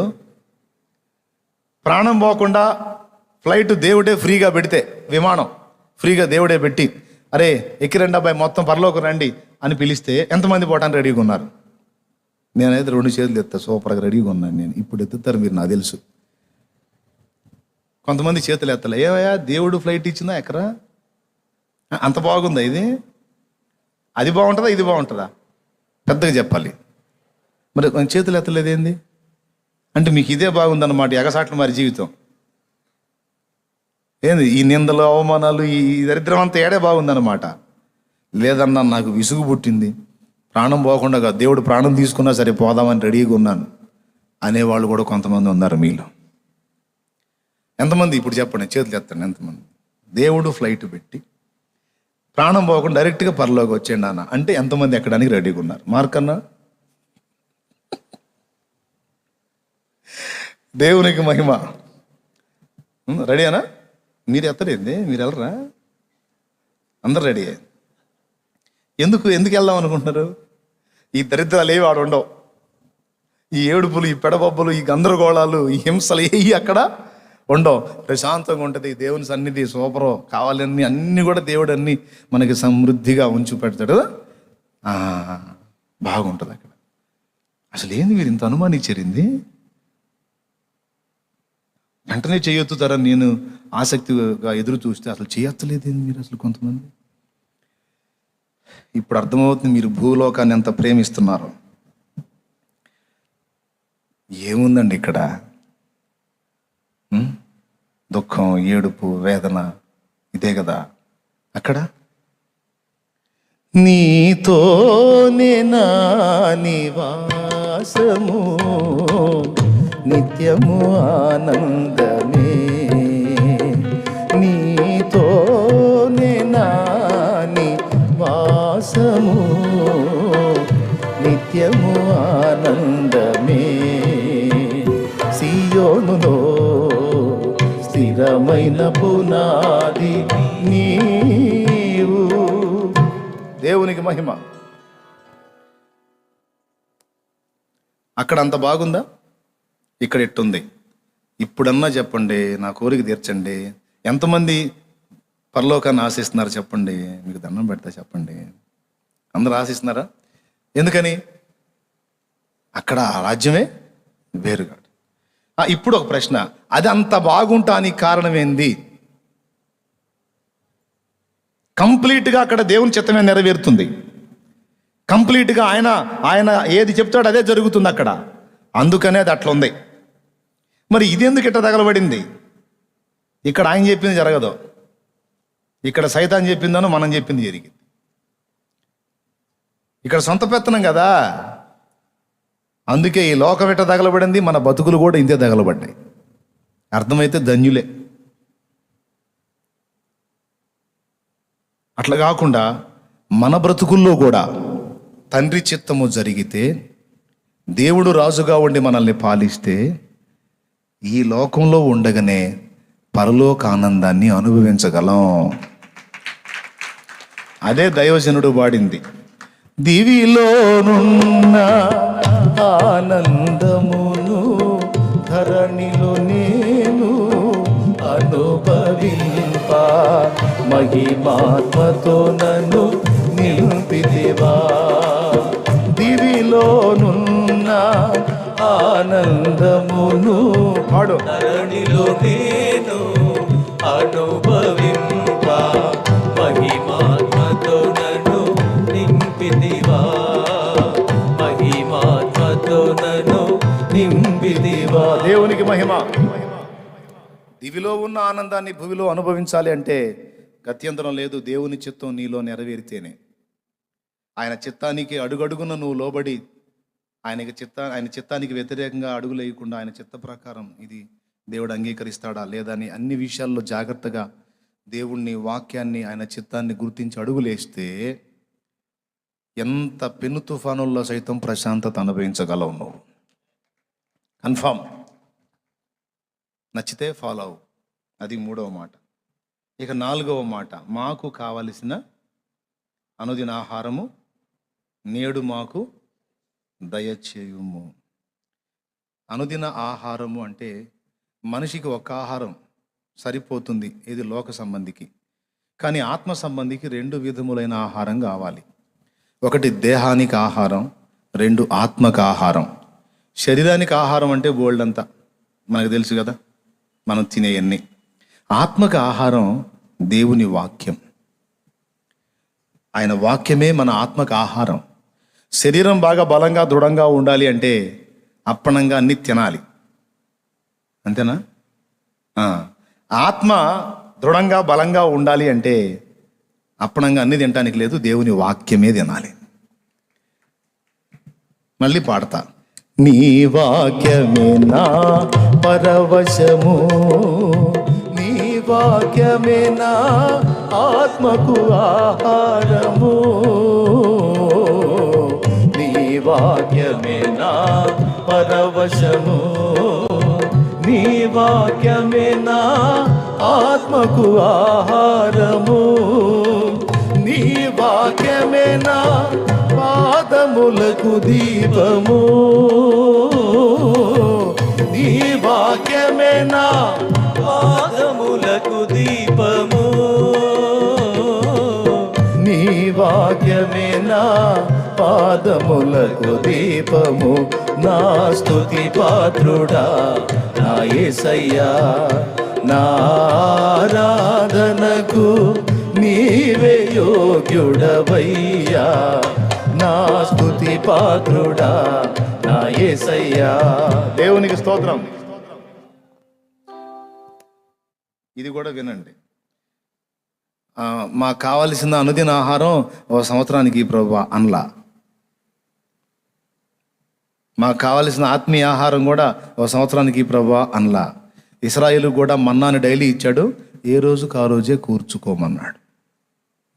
కక్కుర్తి పడి 2 రోజులకు 3 రోజులకు ముందే కూర్చుకున్నావు అనుకో, అది కుళ్ళిపోయి కంపు కొట్టింది. ఓకే, ఎందుకు ఎటుగుడి ఫ్రీగానే ఇస్తున్నాడు కదా, ఫీజు ఏమి లేకుండా, అదేదో సంవత్సరానికి ఆడ పడేస్తే పోను కదా అన్నది ఒక డౌట్ మనకి. ఏ రోజుకు ఆ రోజే ఎందుకు అడగమన్నాడు? ఓ సంవత్సరానికి అడిగేస్తే పోలా, ఇచ్చేస్తే పోలా అంటే ఇయ్యొచ్చు, దేవుడు ఇస్తాడు, కానీ నువ్వు కనపడవుగా మళ్ళీ సంవత్సరం దాకా. ఒకేసారి ఇచ్చాడు అనుకో, ఇక మళ్ళీ సంవత్సరం దాకా చూడవుగా దేవుడికి వెళ్ళి. అంటే ఆయన ఏం కోరుతున్నాడంటే, ప్రతి దినము నీవు బ్రతుకున్నట్లు ఆహారము కొరకు నీవు నాకు సమీపంలోకి రావలసి ఉన్నది. ఎవ్రీడే నీ ముఖం నాకు కనపడాలి, నీ స్వరం నాకు వినబడాలి. ఎందుకంటే నీ ముఖము మనోహరము, నీ స్వరము మధురము, నీవు నా పావురాని అన్నాడు. కాబట్టి ప్రతిదినము నీ ఆహారము కొరకు నీవు జీవించున్నట్లు, నీవు బ్రతుకున్నట్లు నా యొద్దకు రావాలి. అందుకే నేడు మాకు కావలసిన ఆహారము మాకు దయచేయి. ఇలాగా ఒక్కరోజుకే అడగమన్నాడు అంటే రోజు ఈ ప్రార్థన చేయమని అర్థం. దేవునికి స్తోత్రం. ఓకేనా? మరి ఇది ఎట్లాగా అండి? ఎలా తేలిగ్గా దీన్ని వదిలేద్దాం ఈ పాయింట్స్ని? ఎవ్రీడే దేవుడు మన ముఖం చూడాలని ఆశపడతాడు, తెలుసా మీకు? అనుదినము మన ఎడల ఆయనకు నూతనముగా వాత్సల్యము పుట్టుచున్నది. వాత్సల్యం పొందుకుంటున్నాం, మిగిలిన కార్యక్రమాలన్నీ చేస్తున్నాం, ఆయనకు ముఖం చూపించట్లా. ఆయన అంటాడు, ఈరోజు నాకు నీ మీద ప్రేమ పుట్టిందిరా, వాత్సల్యం పుట్టిందిరా, కొంచెం నీ ముఖం చూపించరంటే, మాకు తెలుసులే అది పుట్టిద్దని పిలాపవాక్యాల్లో రాశావుగా, అందుకే ఫ్రీగా తిరుగుతున్నాం. అదే ధైర్యం మనకి. ఏ రోజుకు ఆ రోజు క్రొత్తగా ప్రేమ పుట్టిద్ది, ఇక నేను ఏ ఆటలాడినా నడుస్తుంది అని. అనుదినము మన ఎడల ఆయనకు నూతనముగా వాత్సల్యము పుట్టుచున్నది. ఈ వాత్సల్యాన్ని ఆధారం చేసుకుని పోయి ఆయన పాదాలు పట్టుకొని డే అక్కడి నుంచి స్టార్ట్ చేయాలి. ఆ ఒక్కటి తప్పించి ఇక అన్నీ మొదలు పెడతారు, అది తప్పు. చెప్తున్నాడు, అనుదినము ప్రతిదినము నా గడప దగ్గర కాచుకున్నవాడు ధన్యుడు. ఎక్కడుంది? సామెతల గ్రంథము 8వ అధ్యాయము. సామెతల గ్రంథం తొందరగా తీసుకోండి, ఇక టైం అయిపోయింది, ఇక ముగించేసేస్తాను. 34 వచ్చిన 8:34 చదువుమా. అన్నదినము నా గడప యొద్ద కనిపెట్టుకొని నా ద్వారబంధముల యొద్ద కాచుకొని నా ఉపదేశము వినువారు ధన్యులు. మళ్ళీ చదువమ్మా. అనుదినము నా గడప యొద్ద కనిపెట్టుకుని ఆ మాటను ఆధారం చేసుకుని, ప్రతిదినము నీ గడప యొద్దని కాచుకొని కూర్చున్నాము, ప్రతి ఒక్కరిని రక్షించమని నిన్నే వేడుకున్నా అని పాడాం. దేవునికి స్తోత్రం. అయిపోయింది. కాదు, ఎవ్రీడే మనం ఆయన దగ్గరికి రావాలని ఆయన కోరుతున్నాడు. ఆ ప్రార్థనలో అదే అడగమన్నాడు. ఎవ్రీడే అడగండి అయ్యా, ఏ రోజుకి ఆ రోజు అడగండి. 5వది అయిపోయింది, ఇంకా తేల్చేస్తున్నా సింపుల్గా. 5వది చాలా ముఖ్యమైనది. ఇది ఒక లింక్ పెట్టేశాడు. మీరు అనుకుంటారేమో నేను మారు మనసు పొందాను, బాప్తీసం పొందాను, అన్నీ క్షమించబడ్డాయి, నాకు ఇబ్బంది ఏం లేదు, నేనెవరిని క్షమించాల్సిన అవసరం లేదని మీరు అనుకుంటారేమో. క్షమించుడి, అప్పుడు మీరు క్షమించబడుదురు అన్నాడు. నేను మీ సమస్త పాపములను క్షమించి మిమ్మల్ని ఎలాగైతే కనికరించానో మీ ఎడల తప్పిదములు చేసిన వారిని కూడా గత్యంతరం లేదు, నిశ్చయంగా మీరు కూడా క్షమించబద్దులై ఉన్నారు. ఖండితంగా చెప్పాడు. పరలోక ప్రార్థనని నిర్లక్ష్యం చేసిన వాడు నేను ఇతరులను క్షమించాలి అనే పాయింట్ని మిస్ అవుతాడు. ఏ రోజుకు ఆ రోజు దేవుని పాదాల దగ్గరికి వెళ్ళినప్పుడు మనం ఎవరి ఎడల తప్పిదం చేసినా దేవుణ్ణి క్షమాపణ అడగాలి. అవకాశం ఉంటే వారిని కూడా అడగొచ్చు. మన ఎడల ఎవరైనా తప్పిదం చేసుంటే వారిని కూడా మనసారా క్షమించటం మనం చెయ్యాలి. నీ సహోదరునితో నీకు విరోధం ఏమైనా ఉంటే ముందు పోయి సమాధాన పడి తర్వాత వచ్చి అర్పణ అర్పించు అన్నాడు. నువ్వు వాడిని క్షమించక మునుపు, సమాధాన పడక మునుపు అర్పించొద్దు, ముందు అది చెయ్యి అన్నాడు. పేతురు అడిగాడు, ఎన్ని మార్లు క్షమించాలి ప్రభువా? ఒక 7 సార్లు క్షమించి 8వ తన్నొచ్చా? 70 ఏండ్ల మారుల మట్టుకు అంటే నీ బ్రతుకు కాలం అంతా కూడా క్షమించుటకు ఎప్పుడు సిద్ధ మనసు కలిగి ఉండాలి నాయన. పోనీలే అనుకోయ్యా, అది నా మనసు అన్నాడు. బా పోనీ ఏడ్చాడు. ఆ మొహం తెలిసి చేశాడంటావా? తెలిసి చేసిందంటావా? పోనీలే అనుకో, అప్పుడు నిన్ను కూడా పోనీలే అని విడిచిపెడతా. నువ్వేమో 50,000 క్షమించబడ్డావు, 500 పట్టుకొని చొక్కా పట్టుకొని రోడ్డు మీదకి లాగి నరాలు తీస్తారో నా డబ్బులు ఎప్పుడు ఇస్తావంటావా? మరి నా 50,000 కట్టురా అంటా నేనేం చెప్తావు? నీవు నా పట్ల చేసినవి 50,000 నేను నిన్ను క్షమించినప్పుడు నీ పట్ల పొరపాటు పడ్డ ఒకరిని నువ్వు క్షమించలేవా? క్షమించుట అనేది క్రైస్తవ జీవితంలో ఒక ముఖ్య సంగతి ఉన్నదని నొక్కి చెబుతున్నాడు ఇక్కడ. గుర్తుపెట్టుకొని ఇది జాగ్రత్త చేసుకోవాలి అందరి హృదయాల్లో. ఈ క్షమించే మనసు లేకుండా కొంతమంది మీద కొంతమంది కక్ష అలానే పెట్టుకొని సాధిస్తా దేవుని దగ్గరికి వచ్చి శోకండాలు పెడుతుంటారు. ప్రభా, అయ్యా అట్ట ప్రభా, ఇట్ట ప్రభా, ఈ బాధల ప్రభా, ఆ బాధ జవాబు ఈ ప్రభా, సహాయం చేయి ప్రభా అని. ఆయన ఏం పట్టించుకో. నువ్వు తేడారా, నేనేను. నీ అపరాధాలన్నీ క్షమించి నీ ప్రార్థన ఆలకించి జవాబు ఇయ్యాలా? నువ్వు మాత్రం వాడిని వదిలిపెట్టవా? నువ్వు మాత్రం ఆమెను వదిలిపెట్టవా? నేను చెప్తున్నా, మీ అత్తగారు దుర్మార్గురాలు అయితే కావచ్చు, వృద్ధాప్యంలో వచ్చింది, మంచాన కంచాన పడిపోయింది, ఇప్పుడు ఛాన్స్ నీకు వచ్చింది, ఆమెను హింస పెట్టబాకు. ఏడిపించింది నిన్ను, అయి ఉండొచ్చు, కానీ ఇప్పుడు దేవుడు నీకు అవకాశం ఇచ్చాడని ఆమెను వేధించొద్దు. క్షమించి ప్రేమించు. అప్పుడు నువ్వు దేవుని పిల్లవి, అప్పుడు నువ్వు దేవుని బిడ్డవి. ఆ తత్వం నీలో లేనప్పుడు నువ్వు ఒక వేషధారివి, ఒక నామకార్థివి. క్షమించే ఛాన్స్ నీకు వస్తే తప్పకుండా క్షమించడానికి సిద్ధ మనసు కలిగి ఉంటాం. మనుషుల అపరాధములు మీరు క్షమించిన మీ పరలోక తండ్రి మీ అపరాధములు క్షమించదని కింద చెప్తాడు. ఇంకా మీ హృదయాలు ఈ ఉపవాస ప్రార్థనలో ఎవరైనా క్షమించలేదు అని ఉంటే ఈరోజే మోకాళ్ళు లేసి క్షమించమని దేవుణ్ణి అడిగి ముందు వారిని మీ అంతరంగంలో క్షమించండి. మీకు అన్యాయం చేసిన వారిని, మీ పట్ల అపరాధం చేసిన వారిని, మిమ్మల్ని ఇబ్బందుల పాలు చేసిన వారిని, నిందల పాలు చేసిన వారిని, మీ మీద దుష్టాచారం చేసిన వారిని, మీ సొమ్ము అపహరించిన వారిని మీకు అన్యాయం చేసిన వారిని, మిమ్మల్ని క్షోభ పెట్టిన వారిని, దుఃఖ పెట్టిన వారిని, వేధించిన వారిని, పీడించిన వారిని, బాధించిన వారిని మోకాళ్ళుని ప్రార్థనలో క్షమించు. ఒకసారి ఒక అయ్యగారు చర్చిలో వాక్యం చెబుతూ, నాకు ఒక్క శత్రువు కూడా లేరు అన్నోళ్ళు ఎవరైనా ఉంటే చేయొత్తండి అన్నాడంట. అంటే క్షమించుట అనే అంశం చెబుతూ, నాకు ఒక్క శత్రువు కూడా లేడు అన్నవాళ్ళు ఎవరైనా ఉంటే చేయొత్తండి అంటే ఒక 80 ఏళ్ల ముసలాం చేయెత్తిందంట. చేయెత్తితే ఈయన అడిగాడు, అమ్మా సంపూర్ణమ్మ గారు వందనాలు, ఇంత గొప్ప వ్యక్తి మన మధ్యలో ఉన్నందుకు దేవునికి స్తోత్రం.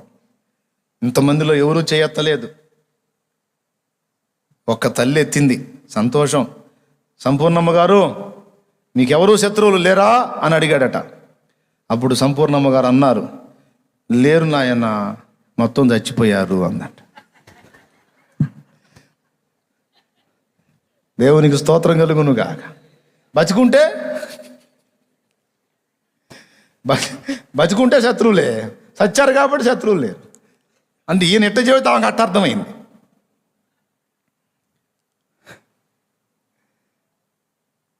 ప్రియులారా, అర్థమైందా మీకు? అట్లా లేరా మీకు శత్రువులు?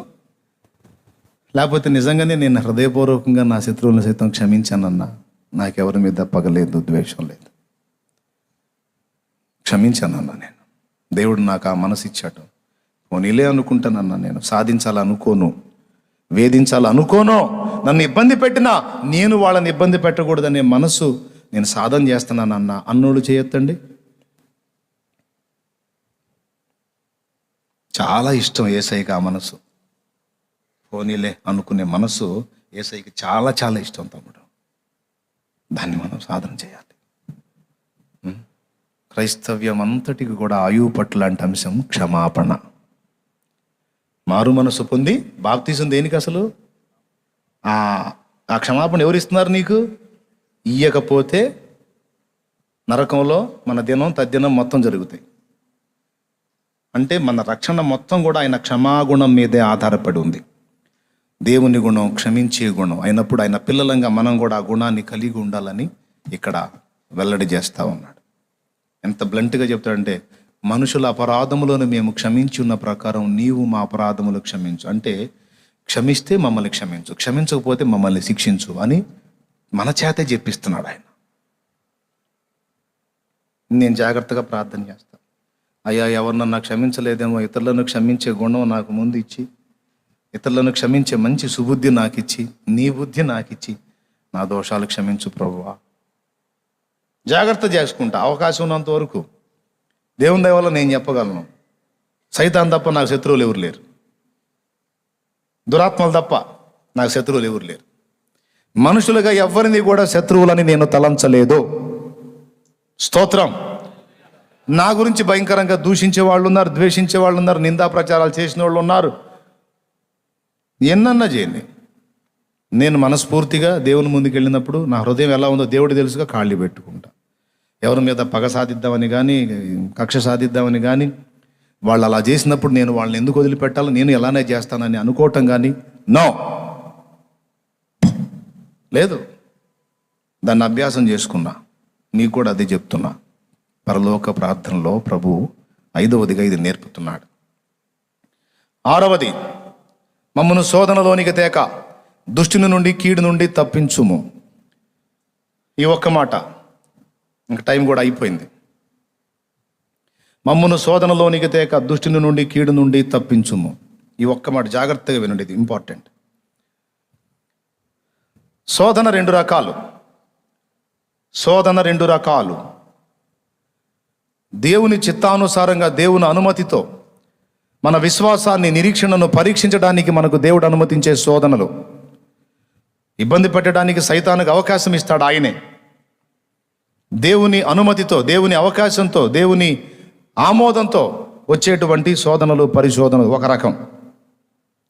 ఆ రకం శోధనలని దేవుడే ఎలా మాట్లాడాడంటే, అది సహించేవాడు ధన్యుడు అన్నాడు. యాకోబు రాసిన పత్రిక 1:12, శోధన సహించువాడు ధన్యుడు.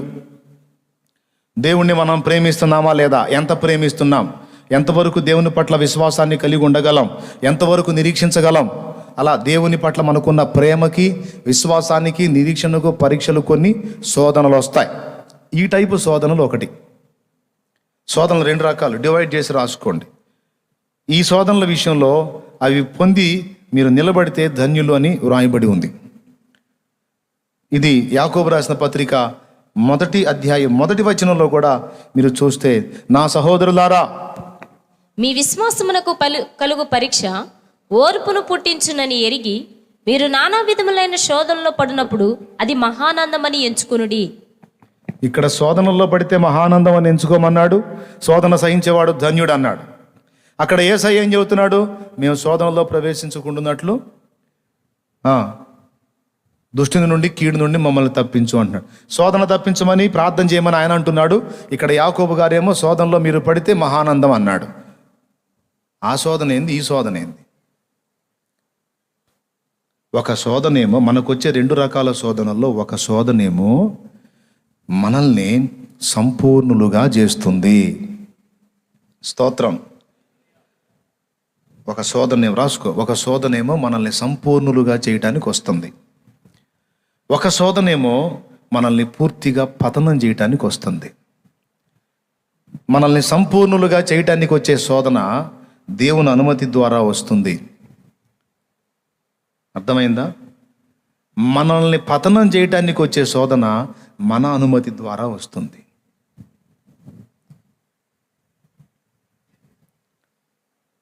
మళ్ళీ చెప్తున్నా, మనల్ని సంపూర్ణులుగా చేయటానికి వచ్చేటువంటి శోధన దేవుని అనుమతి ద్వారా మనకు వస్తుంది. అక్కడే ఉంది, సహోదరులారా, మీ విశ్వాసమునకు కలుగు పరీక్ష మీలో ఓర్పును పుట్టించునని ఎరిగి మీరు నానా విధములైన శోధనల్లో పడినప్పుడు అది మహానందమని ఎంచుకొనుడి అని. తర్వాత మీరు సంపూర్ణులను, అనునాంగులను, ఏ విషయంలోనైనా కొదువలేని వారునై ఉండునట్లు ఓర్పు తన క్రియను కొనసాగింపనీయుడి. అది ఈ శోధనలు మనలో ఓర్పును అభివృద్ధి చేసి మనల్ని సంపూర్ణులుగా చేయటానికి వచ్చే శోధనలు అవి దేవుని అనుమతితో వస్తాయి. అవి మీకు వచ్చినప్పుడు మహానందం అని ఎంచుకోండి అన్నాడు.